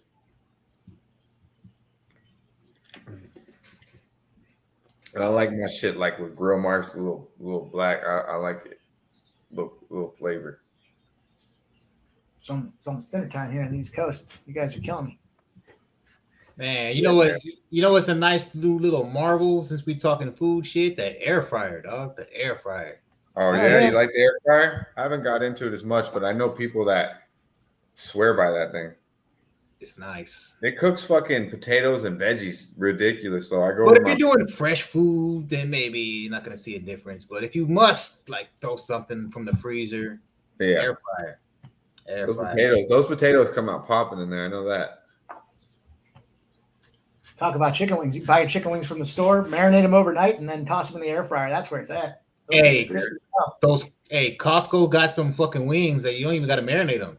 Costco. I'll give you the little taster's choice. There is a little kosher salt, brown sugar, and water. Maybe a bay leaf if you have one, and marinate it for 12 to 24 hours. Chicken or pork, any chicken or pork product. Heaney got out of the fucking inning. Nice. Keeps him from going out. So that Sixer spot still 24 and a half. It was up to 27 and a half. Oh man, yeah, keep that 24 and a half points. What's that money line doing? God damn. That's a lot of fucking points. So I mean, come on. Actually, my book has it locked up. They're like, we don't want any more bets. We're good. We're done. We're done. We can't. I'm still confused. I don't feel good about 25 points even. I don't feel good about it. So. I don't. Yeah, Jimmy. Tatum. I said I ate my words. This game, he's having a great game. In Game 7, this is what you need from a guy that's supposed to be a superstar. You just know right you're not going to get this every game. That's what you're not, and you won't get against the Lakers when they're gonna. I mean, if they make it there, the fucking Heat could beat them. He's due to. Well, it looks like Heaney got out of that inning, huh? Yeah, man. Yeah, man. He didn't even let one up. He had the Ducks on the pond, and they didn't even let one up. I had the Ducks on the pond with like no outs, 1 out. Yeah. Fucking Heaney. You know what I mean? Heaney. God damn. Yeah. I mean, when the Celtics play the Heat, if they win, looks like they're going to win. Are we confident that the Celtics are getting out of that series? I'm not. I'm gonna take notes from LJ. I kind of just want to stay away from Celtics games. You just don't know what the hell you're getting. Yeah. Man. I think the squarest play of the day Tuesday is the fucking Nuggets, though. You see the Lakers going into Denver and taking Game 1. How do you even bet that, though? I bet it's going to be like minus 250 at least. I don't know. I haven't really started thinking about it, but I think the Lakers have a great shot of going to the finals. Nuggets are a great team. Maybe that's a different debate. I see there's no way the Lakers go into Denver and beat Denver Game 1. I think Denver probably takes Game 1. I'm with you. So I mean, does it really matter what the juice is? I don't really want to lay a shit ton of fucking juice, but it's going to cash. That's how I feel. So how do I look at that? Mike has a different opinion than I do on this, but I wouldn't lay juice. I don't think Mike's laying minus 250 though. He's not I don't even know. I don't even know who the Nuggets. Yeah, the Nuggets are minus 200 right now. So oh my god, that's a little steep. I parlay it together with something in hockey, make a plus money spot. Yeah, that's more of I'm into that. I could get into that. Yeah, I always do that. I try to make all my bets like plus money. Sometimes it bites me in the ass because the shit that I didn't think was gonna lose fucks up my parlay. But I don't like fucking laying juice at all. Yeah, Florida. You got Florida, Carolina playing on Tuesday as well in the NHL. So if you take, that's a toss up. Yeah, as good as Florida plays, that's a fucking toss up. Yeah. How is that not a toss up? Florida is playing with just no stress. They shouldn't even fucking be here. Yeah, they shouldn't be here. Boston should have taken them out. They're just free fucking skating right now. We don't give a fuck. I don't know, Tom. I don't know about that. I think the Kings take that series, though. I think. I like the Nuggets an awful lot. Game 1. Yeah. Shout out to our guy E. I'm not saying I love him in this series. This is a tricky series to me. It's hard to bet against LA. I will say that in the 7-game series right now with the way AD's playing, with the way LBJ obviously controls things in the NBA. I mean, this guy's an elite star. This guy's done so much for the league. Believe me, they want LBJ in the finals. Not saying he's going to be there. Did that series go 6 or 7? Warriors? Yeah, they went 6. 7. They went 6. Yeah, they got him in 4-2. Yeah. They would have liked a little bit more. They would have liked a little bit more rest than that. I don't see him going. I don't see him going all out in Game 1. Their first. But yeah, and then a couple of days rest. Tough series 6. The Nuggets were in cruise control that last game. They're deep. That Mile High. The Nuggets have really been lights out at the crib. They don't just win; they win by double digits. I mean, The Nuggets are not small like the fucking Warriors were. You know, I mean, the Warriors had no answer for AD, just none. He was just a fucking presence in that fucking Right. paint. Gordon. It was over. But now you got Jokic, you got bigger dudes in there that you're not necessarily going to be in control of things here, AD, at all. Gordon will give him a little bit of issues, like he did KD. Gordon's an elite defender when he wants to be. Wow, Brogdon, there we go. Gordon's so like athletic, tall, and can jump out the gym. Like he's strong too. He's solid. Shout out to our guy Marlon Z in the building. Yeah, man. We're getting this leprechaun money. We smoking on them Sixers. The Sixers pack is loud. James Harden doing what James Harden does, and that's choke in big motherfucking moments. As I said on Twitter last night, Glenn Rivers and Mr. Motherfucking Harden will not go into Beantown and win in Game 7. And this ain't over. But I do not believe the Sixers have got a chance in this motherfucking game. It's a wrapper. It's a wrapper. Shout out to you, my man. We took that 6.5, minus 12 at plus 200. Yee! Live -4. Man, my boy's been cleaning up. Be sure to follow our guy Marlon Z, too. He's been diving back in onto that octagon. Right, Man, Sixers -6 at plus 200. That's what I'm saying, man. You could have got the Celtics at plus money at one point in this game. And that was early second quarter, mid second quarter, I believe. And we touched on it. And only reason I wasn't even really looking to bet that is because I had the 6 in my pocket. So I'm already invested. So as Dave says, when I'm not really, looking to live bet too much when I'm already heavily invested in these games. I definitely don't want to give any back, and I don't want to, get myself even more in trouble. So yeah, definitely could have got some good value there with the Celtics second quarter. But overall, I'm very happy right now with the Celtics -6 and Jaylen Brown already cashing that 2.5 at plus 110. We got parlayed the Celtics today with Edmonton Oilers. So let's go Oilers. We got a hockey game tonight at 10 o'clock Eastern time. So quite a bit of a break in between. Do something with the wifey, cook something, make something, do something to stay up. What is the Knights and the Oilers tonight? Yeah. I got a little Knights Oilers spot here tonight. So it's Knights up 3-2. All right. Big game. So I don't see the Oilers losing this game at home, but man, how do I bet this? -190 on the money line. I couldn't find a way to bet it. You have to bet props or periods or something. I couldn't. Don't you do puck line or no? What's the puck rarely. line? Oh, wait a minute. No, yeah. See, because team total over playoffs. 3.5, but man, it's juicy. It's -125 on my book right here. But the Oilers, 4 goals at the house, probably going to happen. Is there anything on the card that stands out in the MLB to anyone tonight? Is there anything I'll give it left? to you guys here.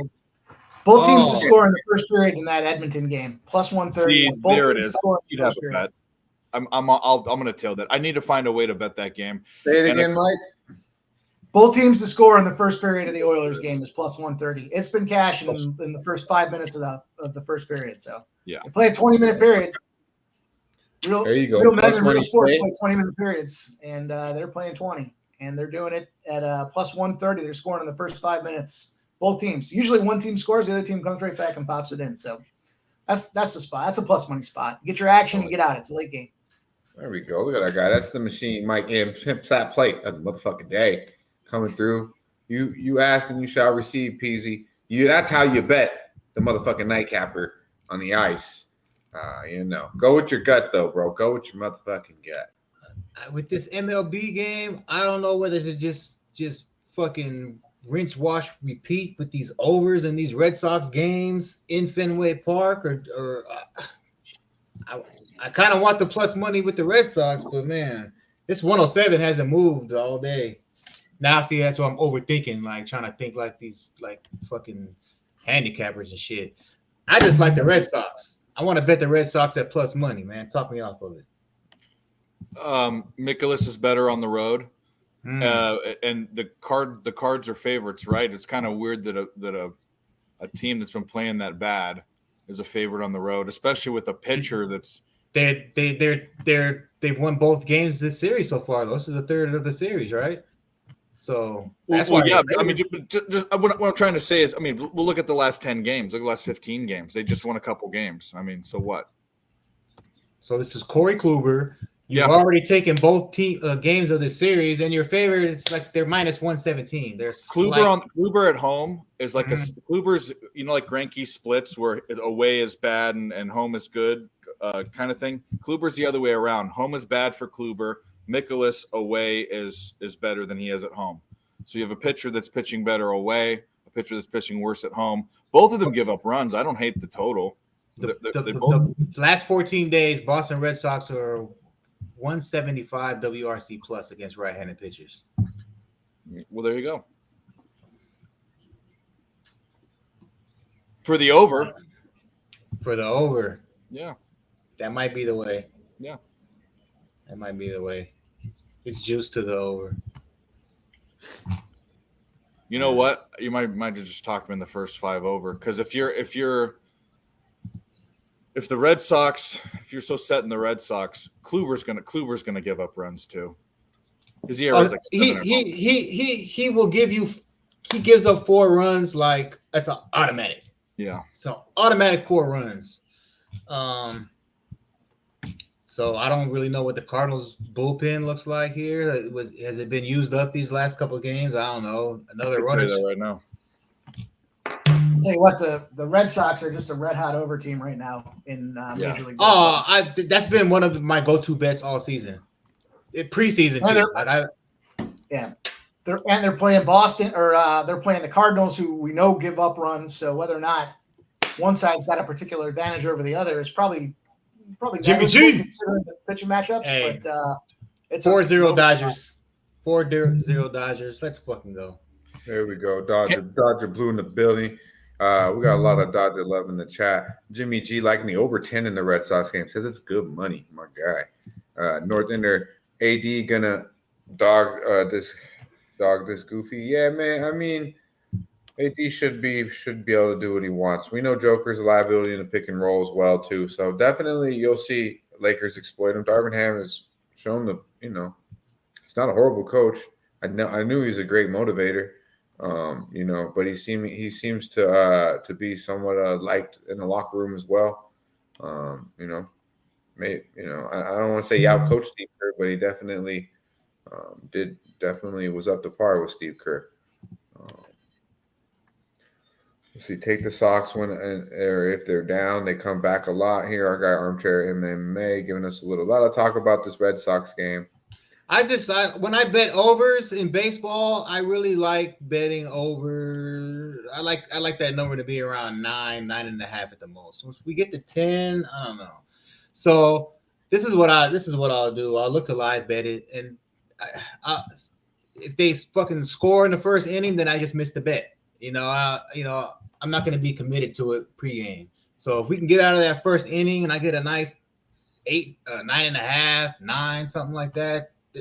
That's the number that I like. I want the over, but I'm not comfortable with the 10. Well, let me tell you what I just see. So make you feel a little bit more comfortable.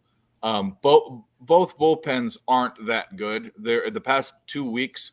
They're in the bottom 10 in ERA and K percentage and all that. Thanks to Kenley Jansen. So Kenley Jansen has been used up quite a bit. In fact, he's one of you go to RotoWire and they show different colors, and the deeper red it is, the more they've been used. He's blazing red. Yeah, he sucks, man. Red Sox fans are feeling what us Dodger fans are feeling nervous as soon as Kenley Jansen takes the mound. Excuse me. Yeah, I don't know.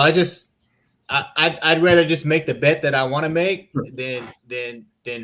than force it and sweat it. I like under 10. I like the over, but I want that number to be under 10. Shout out to Razor Sharp Picks. 4-0 on the MLB on the Diamonds today. Shining bright. Our guy on Mother's Day. 4-0 under 8. Pittsburgh plus 100. Toronto minus 115. And Minnesota minus 125. Up 8 units today. So a little sweepage. Went to work. Had on his motherfucking work clothes on a Sunday in the MLB. Way to put on a show, my guy. Let's give him a little love here. Cash it for our guy, Razor Sharp Picks. Be sure to follow him. Be sure to show him some love. This is what he does. Shout out to Razor. Absolutely. And if we were taking shots, we would do some shots for you, Razor. But your ass ain't here. So we ain't doing no motherfucking shots. But we will hit you with the double cash it. My God. I got something for you guys to look at here. So just as we're talking about it, playing around, 5-spot same game parlay for this Red Sox game. So the over 10.5 runs. Goldschmidt get a home run. Goldschmidt gets the home run. Yes, run in the first inning. And then Verdugo and what's his name? Masayaka Yoshida to get a hit and Verdugo to get a hit. So 5 spots, 2 hits, a Yurfee, Paul Goldschmidt home run, and the over 10.5 is plus 1,000. There you go. There's a little juicy fucking degenerate action for you. Throw some tequila money on there, some pizza money, and run it the fuck up. Run it up the cow. Wake up in the morning and be like, God damn. Thank you, Mike. Yeah. Thank you, Set Mike. it in place. Go start the grill. Get the chicken on there. Come back every so often and see what's going on. That bet's nice because if they don't get a run in the first inning, you don't have to watch it anymore. Game over. See our guy, Real Deal Prime, in the building. Shout out to the North. I'm taking that over right now. Over 10? Yep. Appreciate everyone in the chat dropping their knowledge, vibing out with us on a Sunday. Hopefully you guys have did what you needed to do for the mothers, the beautiful mothers, the mom dukes out there. And now we're doing what we need to do. And that's win some fucking money, man. Because that's what we're doing here on a Sunday on NBA Vibes with our guy Mike M, Pimp Slap Play of the Day. Our guy Picture Motherfucking Dave. Boy, Jay Peasy came through. We had Daddy Gab here in and out. We got Billy Briz helped us out on the 1s and 2s today. So we appreciate everyone fucking with us. Go ahead, my man. What is Goldsmith? Where's Goldsmith in the lineup? He's 4, isn't he? Is he 4 and Arenado's 5? Mike, will you be a man of the people and do that for Nenya and everyone else in there? Yeah, I'll post it right now. Hang on. Gorman. Yeah, man. Jimmy G said it. Hit the motherfucking like button. Hit the like button, homies. We do need that. We do need that. That's how you show us some support. You share the video, you like it, you subscribe to Post Sports Radio, and we keep doing the goddamn thing. We show up on a Sunday when nobody wants to do anything on a Mother's Day. Late arrival. I said, right at 11:30 East West Coast time. I said, you know what? We're going to go live. Hit up Boss Man. Made it happen. I don't know how to set up all the links and all that shit, so, it took a minute. But we made it happen, man. Mike M hit me right back. Once he gave me the okay, we said, let's go. Picks Dave was doing Picks Dave's thing, so he was a little late. We don't want to go into that, but he came through, and we appreciate that as well. Well, it's the big show. The big show tonight. Shout out to the big show joining us here on a Sunday. Happy Mother's Day to your fam and all them out there, my man. And happy Mother's Day to all the real moms, to all the real fellas in the chat, too, if I haven't said that. Happy Mother's Day to your moms. Nasty Nate. Hey, it's only right, baby. It's only right. Mr. Trifecta showed up. Hey, full game is the big play, though. That's what we like here. Hey, check it out, man. Goldsmith is like Goldsmith is what did I have him at? Oh, he's 2 for 9 with 5 strikeouts. Arenado doesn't hit him. I don't really see anybody hitting Kluber. It's a getaway day. It's Sunday night baseball, and Red Sox are not getting swept at home on Sunday night. I'm gonna take the money line with the Braves, and I'm gonna wait on taking this. I'm taking this over. I'm gonna try to get it down below 10. I don't care. It's probably a sucker bet. I don't care. I've been thinking about taking the Red Sox all day. Don't call me Bouquet. I've been thinking about taking the Red Sox all day. I don't even think Jose's betting them, which is I don't know how to take that. He's not. He said he's not. Or he said at the point this morning we did the show, he's not. And that's Nate. How is this picture gonna look on your fucking back? Right here? Real quick. We got 178. What do we got? We got 7 minutes. Tatum is just fucking scoring. So really the only thing we got was this over is gonna hit. really the only thing left, I guess. I believe the over is going to hit. Go ahead, Dave. What were you saying about? Are we going back into this? Yeah, you notice he's just came in. He's been real quiet. Is that why he's been so quiet, Dave? Yeah, because he doesn't want to have this fucking thing on his back, just like this. This is going to be the face. He's gonna, hey man, it'll be one of like, I have quite a few faces on me, but I think Nasty Nate has quite a bit more than me, so it'll just add to his, add to his other beautiful pics he has on his arm and his back. Let's go 102-76. As I said, this was Boston. Oh motherfucker! They did fuck around that first half. And the Celtics winning. Boston, they will be all hyped up like they can do it. We can't come out here and lose. I'm taking the fucking Red Sox. That's it. There you go. The stars are lined up. Joel Embiid looks like he's ready to go eat a couple cheeseburgers. James Harden's ready to go. James Harden's ready to go hang out with little baby, and he wants to get to that strip club. Probably a strip club that. It's like if we get out of here early, before.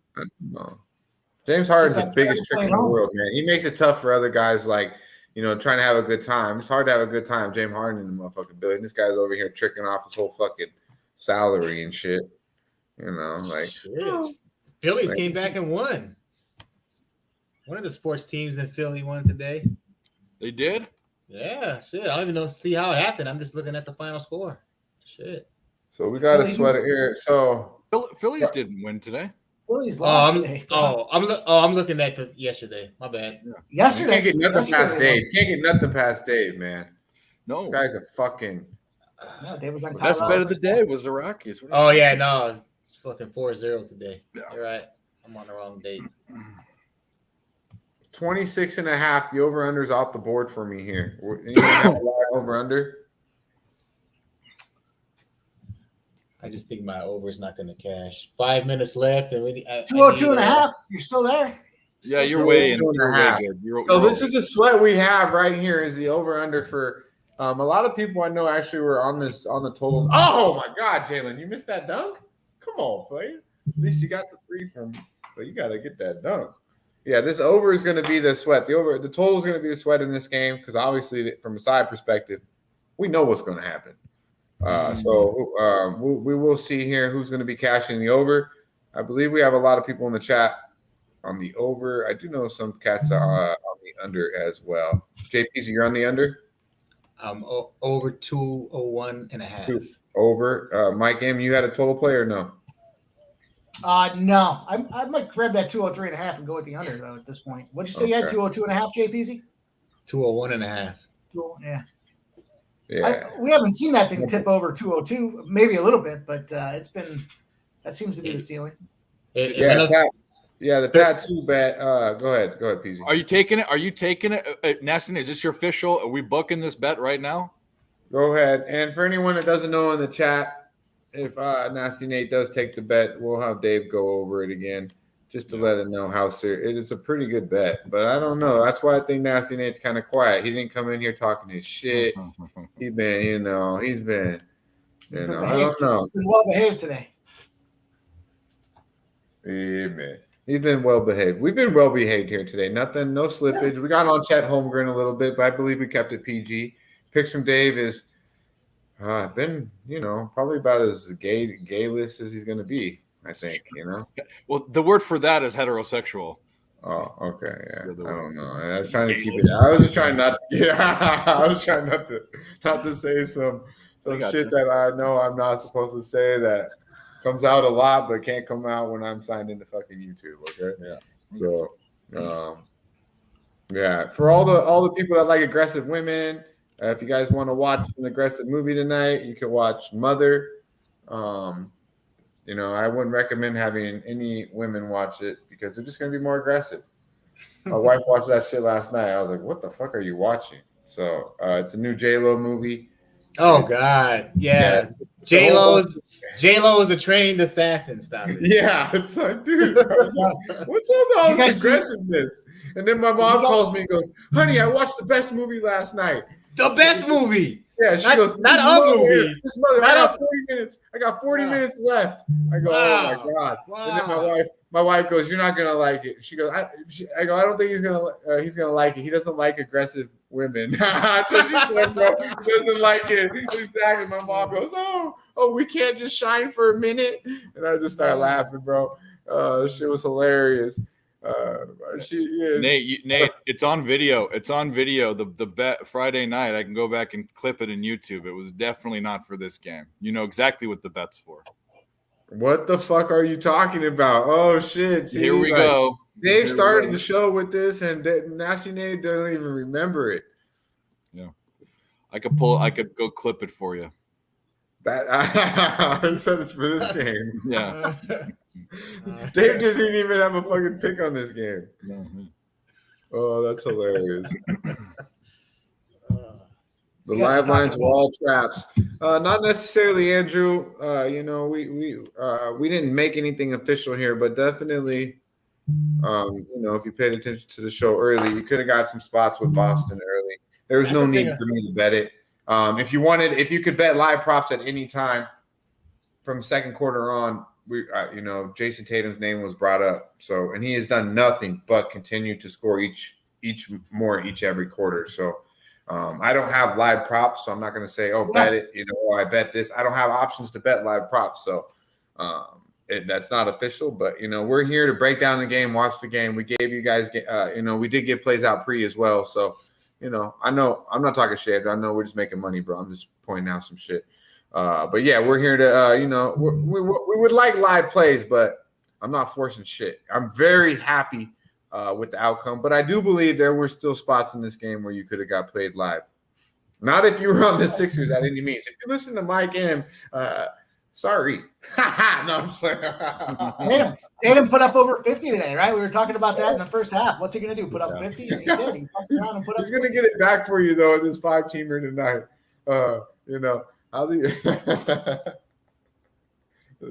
He did say it was a homer bet, though, after he broke it down. Yeah, fuck yeah. I'm going to bet against my team. We got I might not go heavy on it, but I'm not going to bet against him. That's bad juju. I may or may not have the Oilers parlayed with the Celtics money line, but that's a different story. We got a fucking 30-point game here. Yeah, man, it's a beautiful thing here. You win some, you lose some.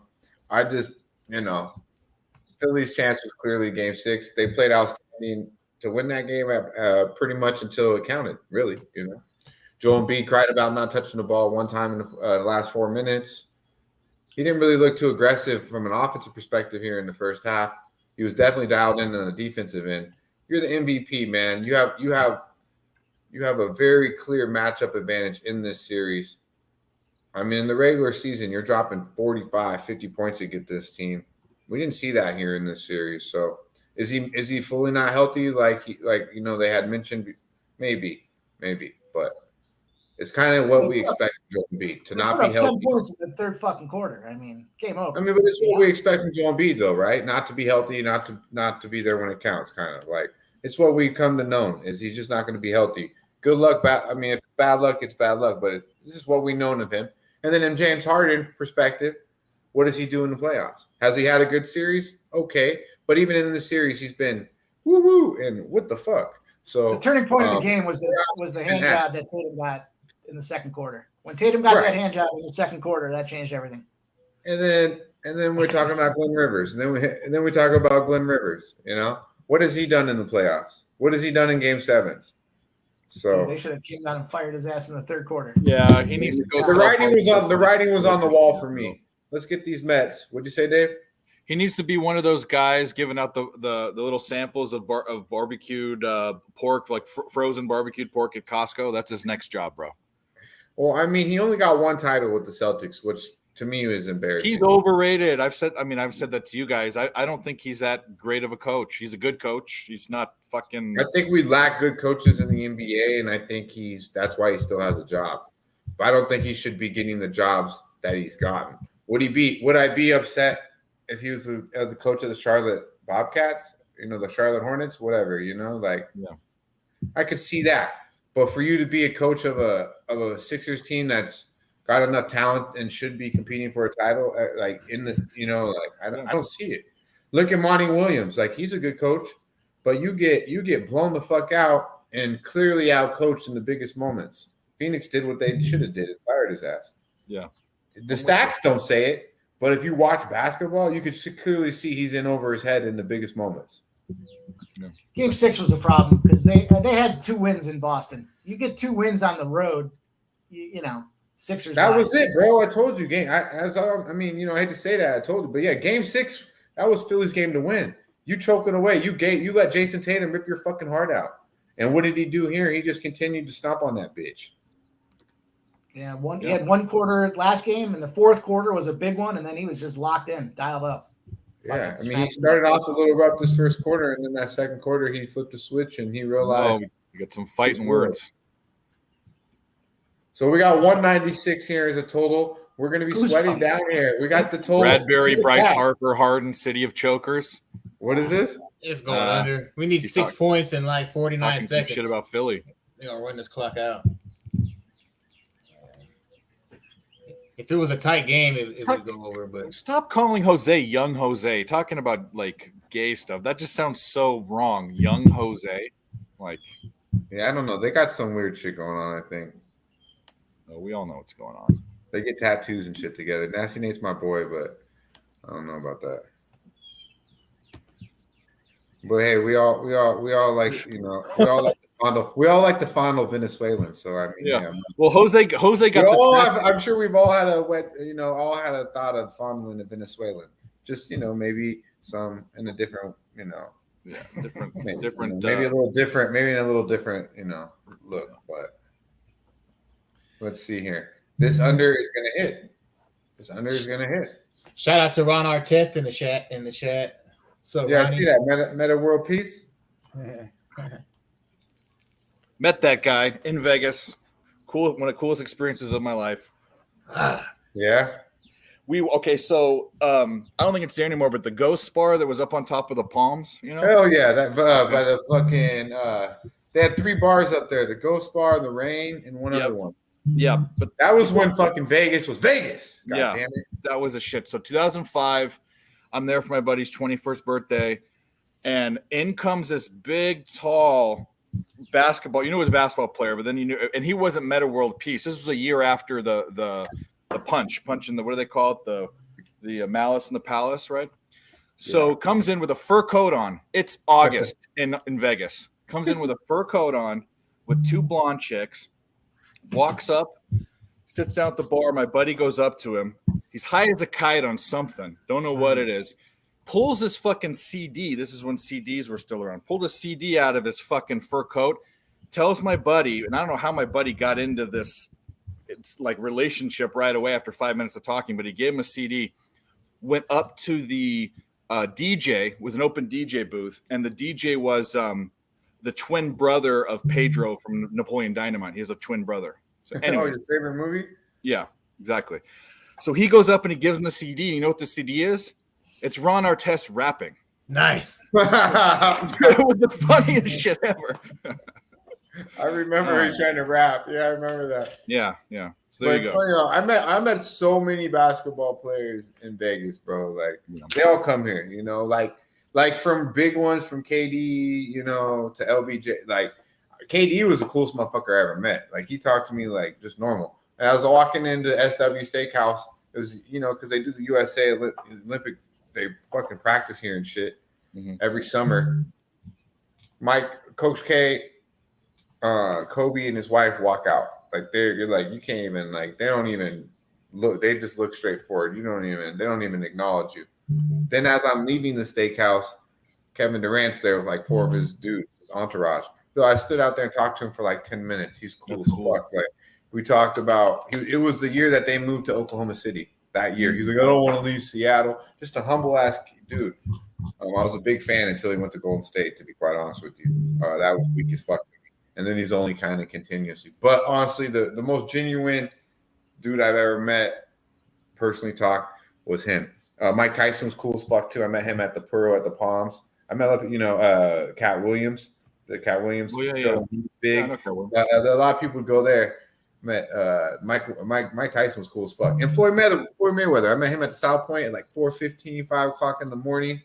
Cool as fuck. Like cool as fuck. We talked about sports betting for like a couple minutes. He was cool. I thought he was gonna be the biggest dick in the world. So you don't judge a book by its cover. Don't think, But yeah, Vegas, being out and about, just on the grind, you bump into people like that. So yeah.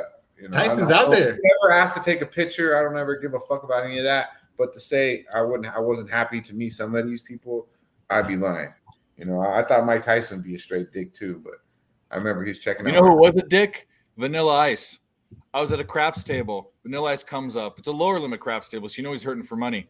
And he just was the most arrogant fucking prick you'd ever meet. Talking to people, the dealers fuck that guy. Fucking arrogant prick.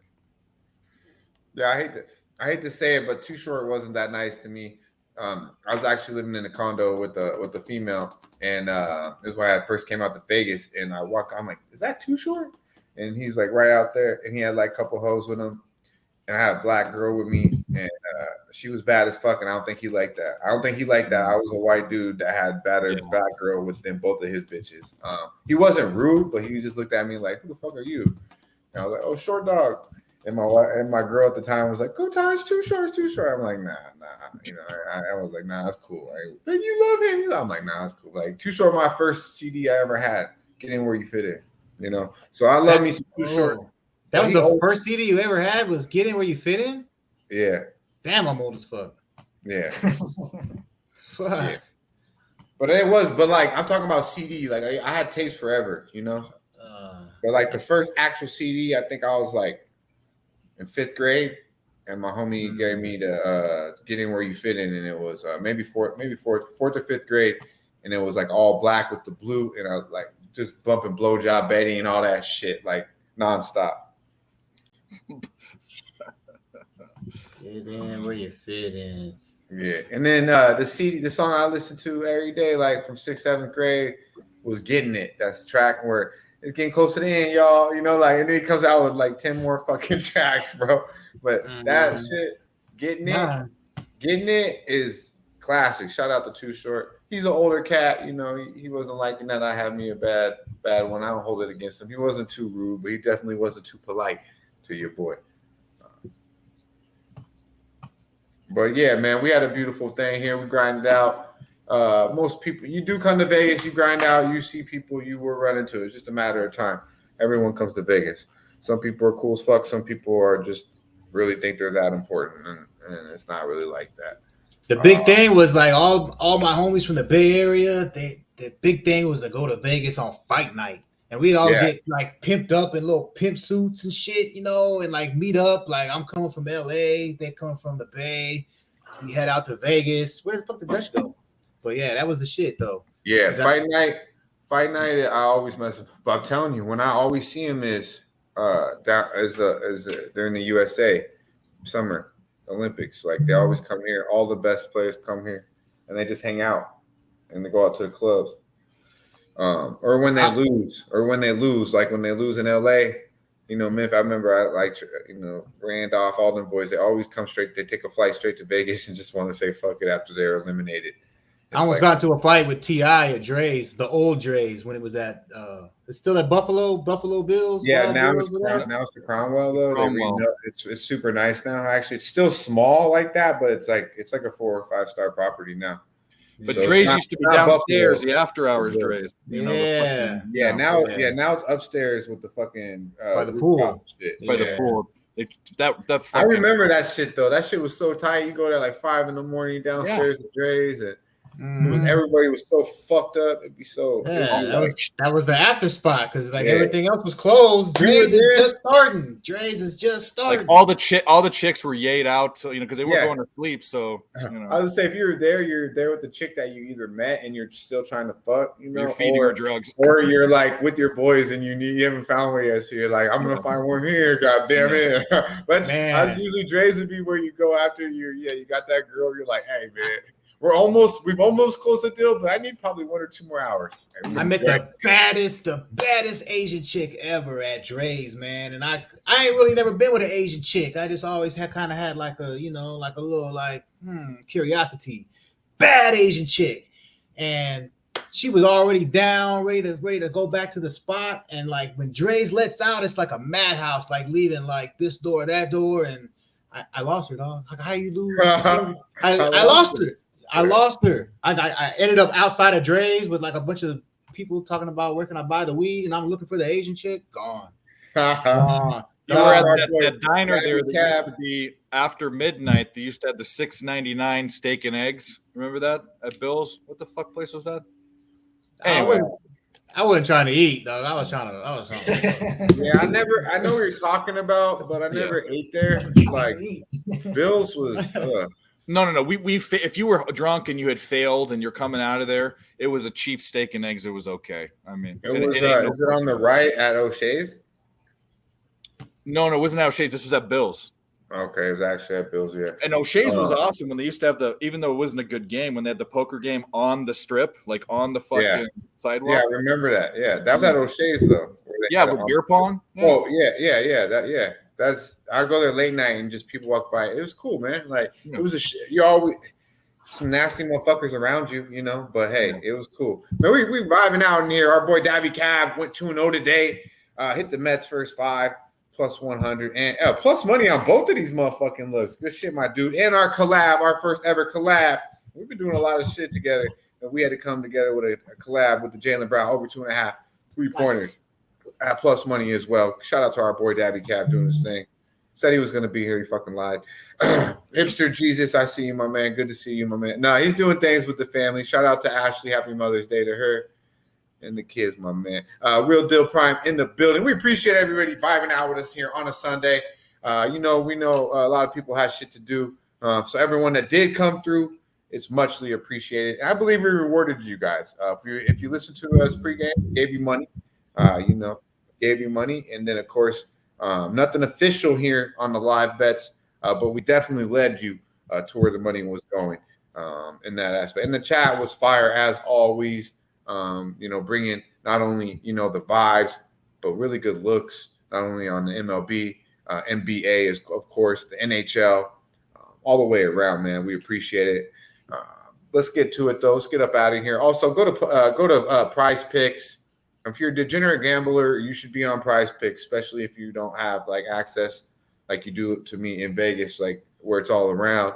So check out Prize Picks. One word, Pub Sports will get you $100 match. So you put in $100, use the promo code Pub Sports, they turn it into $200. So be sure to use that at Prize Picks. Before we get up out of here, we got some real ones on deck here on the panel, so I definitely want them to shine for a minute. I hit Mike up like 10 minutes before the motherfucking thing, maybe 25, and he said he was down. So much love to you, Mike M. Pimp Slap Play of the motherfucking day. I know it was a homer bet with the Sixers. We won't hold it against you. Hopefully some of these props came through for you. I know you cash every day, so it's not a big motherfucking thing right now. But let's get to it. What we got going for the rest of the week here? What you got going for the rest of Sunday? And where can we find you at, my man? Yeah, you're not going to see me bet against my teams, right? I mean, maybe the Flyers because they're so fucking terrible. But yeah, look out. We're going to do it again this week. I got some things going on later this week, so I'll probably be up out of here north of the border for the weekend. But that said, I'm going to drop in on the PGA pub stream for some looks of the Oak Hill Golf Course for Rochester, New York in just a little bit. And, we're going to do what we do, man. We're going to find money. We're going to find a way to hit those spots. Look out for us on Jimmy the Bag. Follow me on Twitter, Pimp Slap POD. You guys will see plays of the day. You guys know how we do it. Let's get that cash, man. Stay cashing. Yes, Dutch, sir. thanks for getting me on. Yeah, absolutely, man. You're always welcome. If I'm going live, my guy Mike M will be by my side. Believe that. That's how we ride. I like my man. I like his vibe. And he's out here to do one thing, that's get money. He's searching there and looking for an edge, and he's going to share it with you guys. So be sure to follow our guy, Mike M, at Pimp Slap Play of the Day. Gives you guys plays well-rounded in all sports. You can find him not only right here on Pub Sports Radio, doing live streams with our guy Picks from Dave over there as well on his YouTube channel, Leader of the Nerd Nation. You'll find him there on playback with me as well. We will be live on Wednesday nights doing the damn thing. And as long as he's available, he will be right with me talking that shit. And it's X-rated over there on playback. If y'all don't know about playback, man, the handcuffs are off. So it's a little different than YouTube. We do have a giveaway going on over there. We will hit that giveaway eventually, but we need y'all to support. So Wednesday night, NBA Vibes, we go live. It's late night edition. Picks from Dave, Mike M, hopefully Jay Peasy. Get the whole fucking crew in there, and we all stay fucking loaded. And most importantly, get to the bag. Leader of the Nerd Nation, Picks from Dave. What we got going, my man? Well, thanks for having me. I'm glad we could put this together. It's kind of a weird time, because usually it's a little later, but we made it work. We cashed. I do things on PSR. I do things on my own channel. I got a YouTube channel, Picks from Dave. I've got a Twitter page with free picks every night. I kind of like herpes. I'm everywhere. So, you'll see me around. How do you follow that up? And right after the guy that's like herpes, JPZ. What happened to Dutch? He's frozen. He's frozen.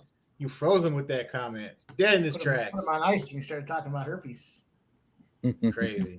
He tried to freeze me. Yeah, I'm not really posting too many bets for people to tell. I get in where I fit in. I'm usually working, but I give all my support to Post Sports Radio, Who Bangin' Sports, the whole low bag, Nerd Nation, all those guys. I'm a degenerate gambler. Mike M, Pimp Slap Play of the Day. These are the guys that help me make money. So I try to give them all the support that I can in any way that I can. And I'm trying to make money just like the rest of y'all out there. Fairly decent day today. My only loss was the Orioles, but and I lost that fucking Boston Celtics game. Took the over on that one, but looks like my parlay is gonna cash. Haven't bet it yet, but I like the Red Sox, man.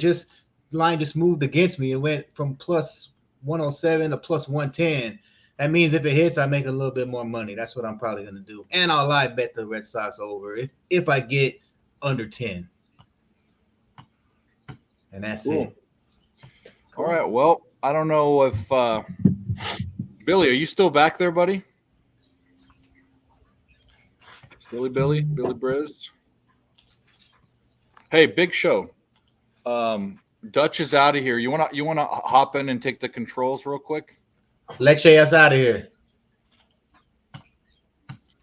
All right. Well, we'll keep it going. Did we get? Yeah. Why not? The only other play I have, well, actually, I'm tailing Mike on that Oilers. Both teams to score in the first period. I think that's fire, and it's been fire. But I'm already on the Boston total. Boston game over 10. Red Sox. Cash that shit. I need to find a way to get into that Oilers game too. Both teams to score, team total over. Wait, both teams to score is plus money, huh? Oh shit! Who's that in the house? Oh, there he is. We'll get out of here. Yeah, I heard you guys. Peace. We love you. We be popping as always. Later. Later.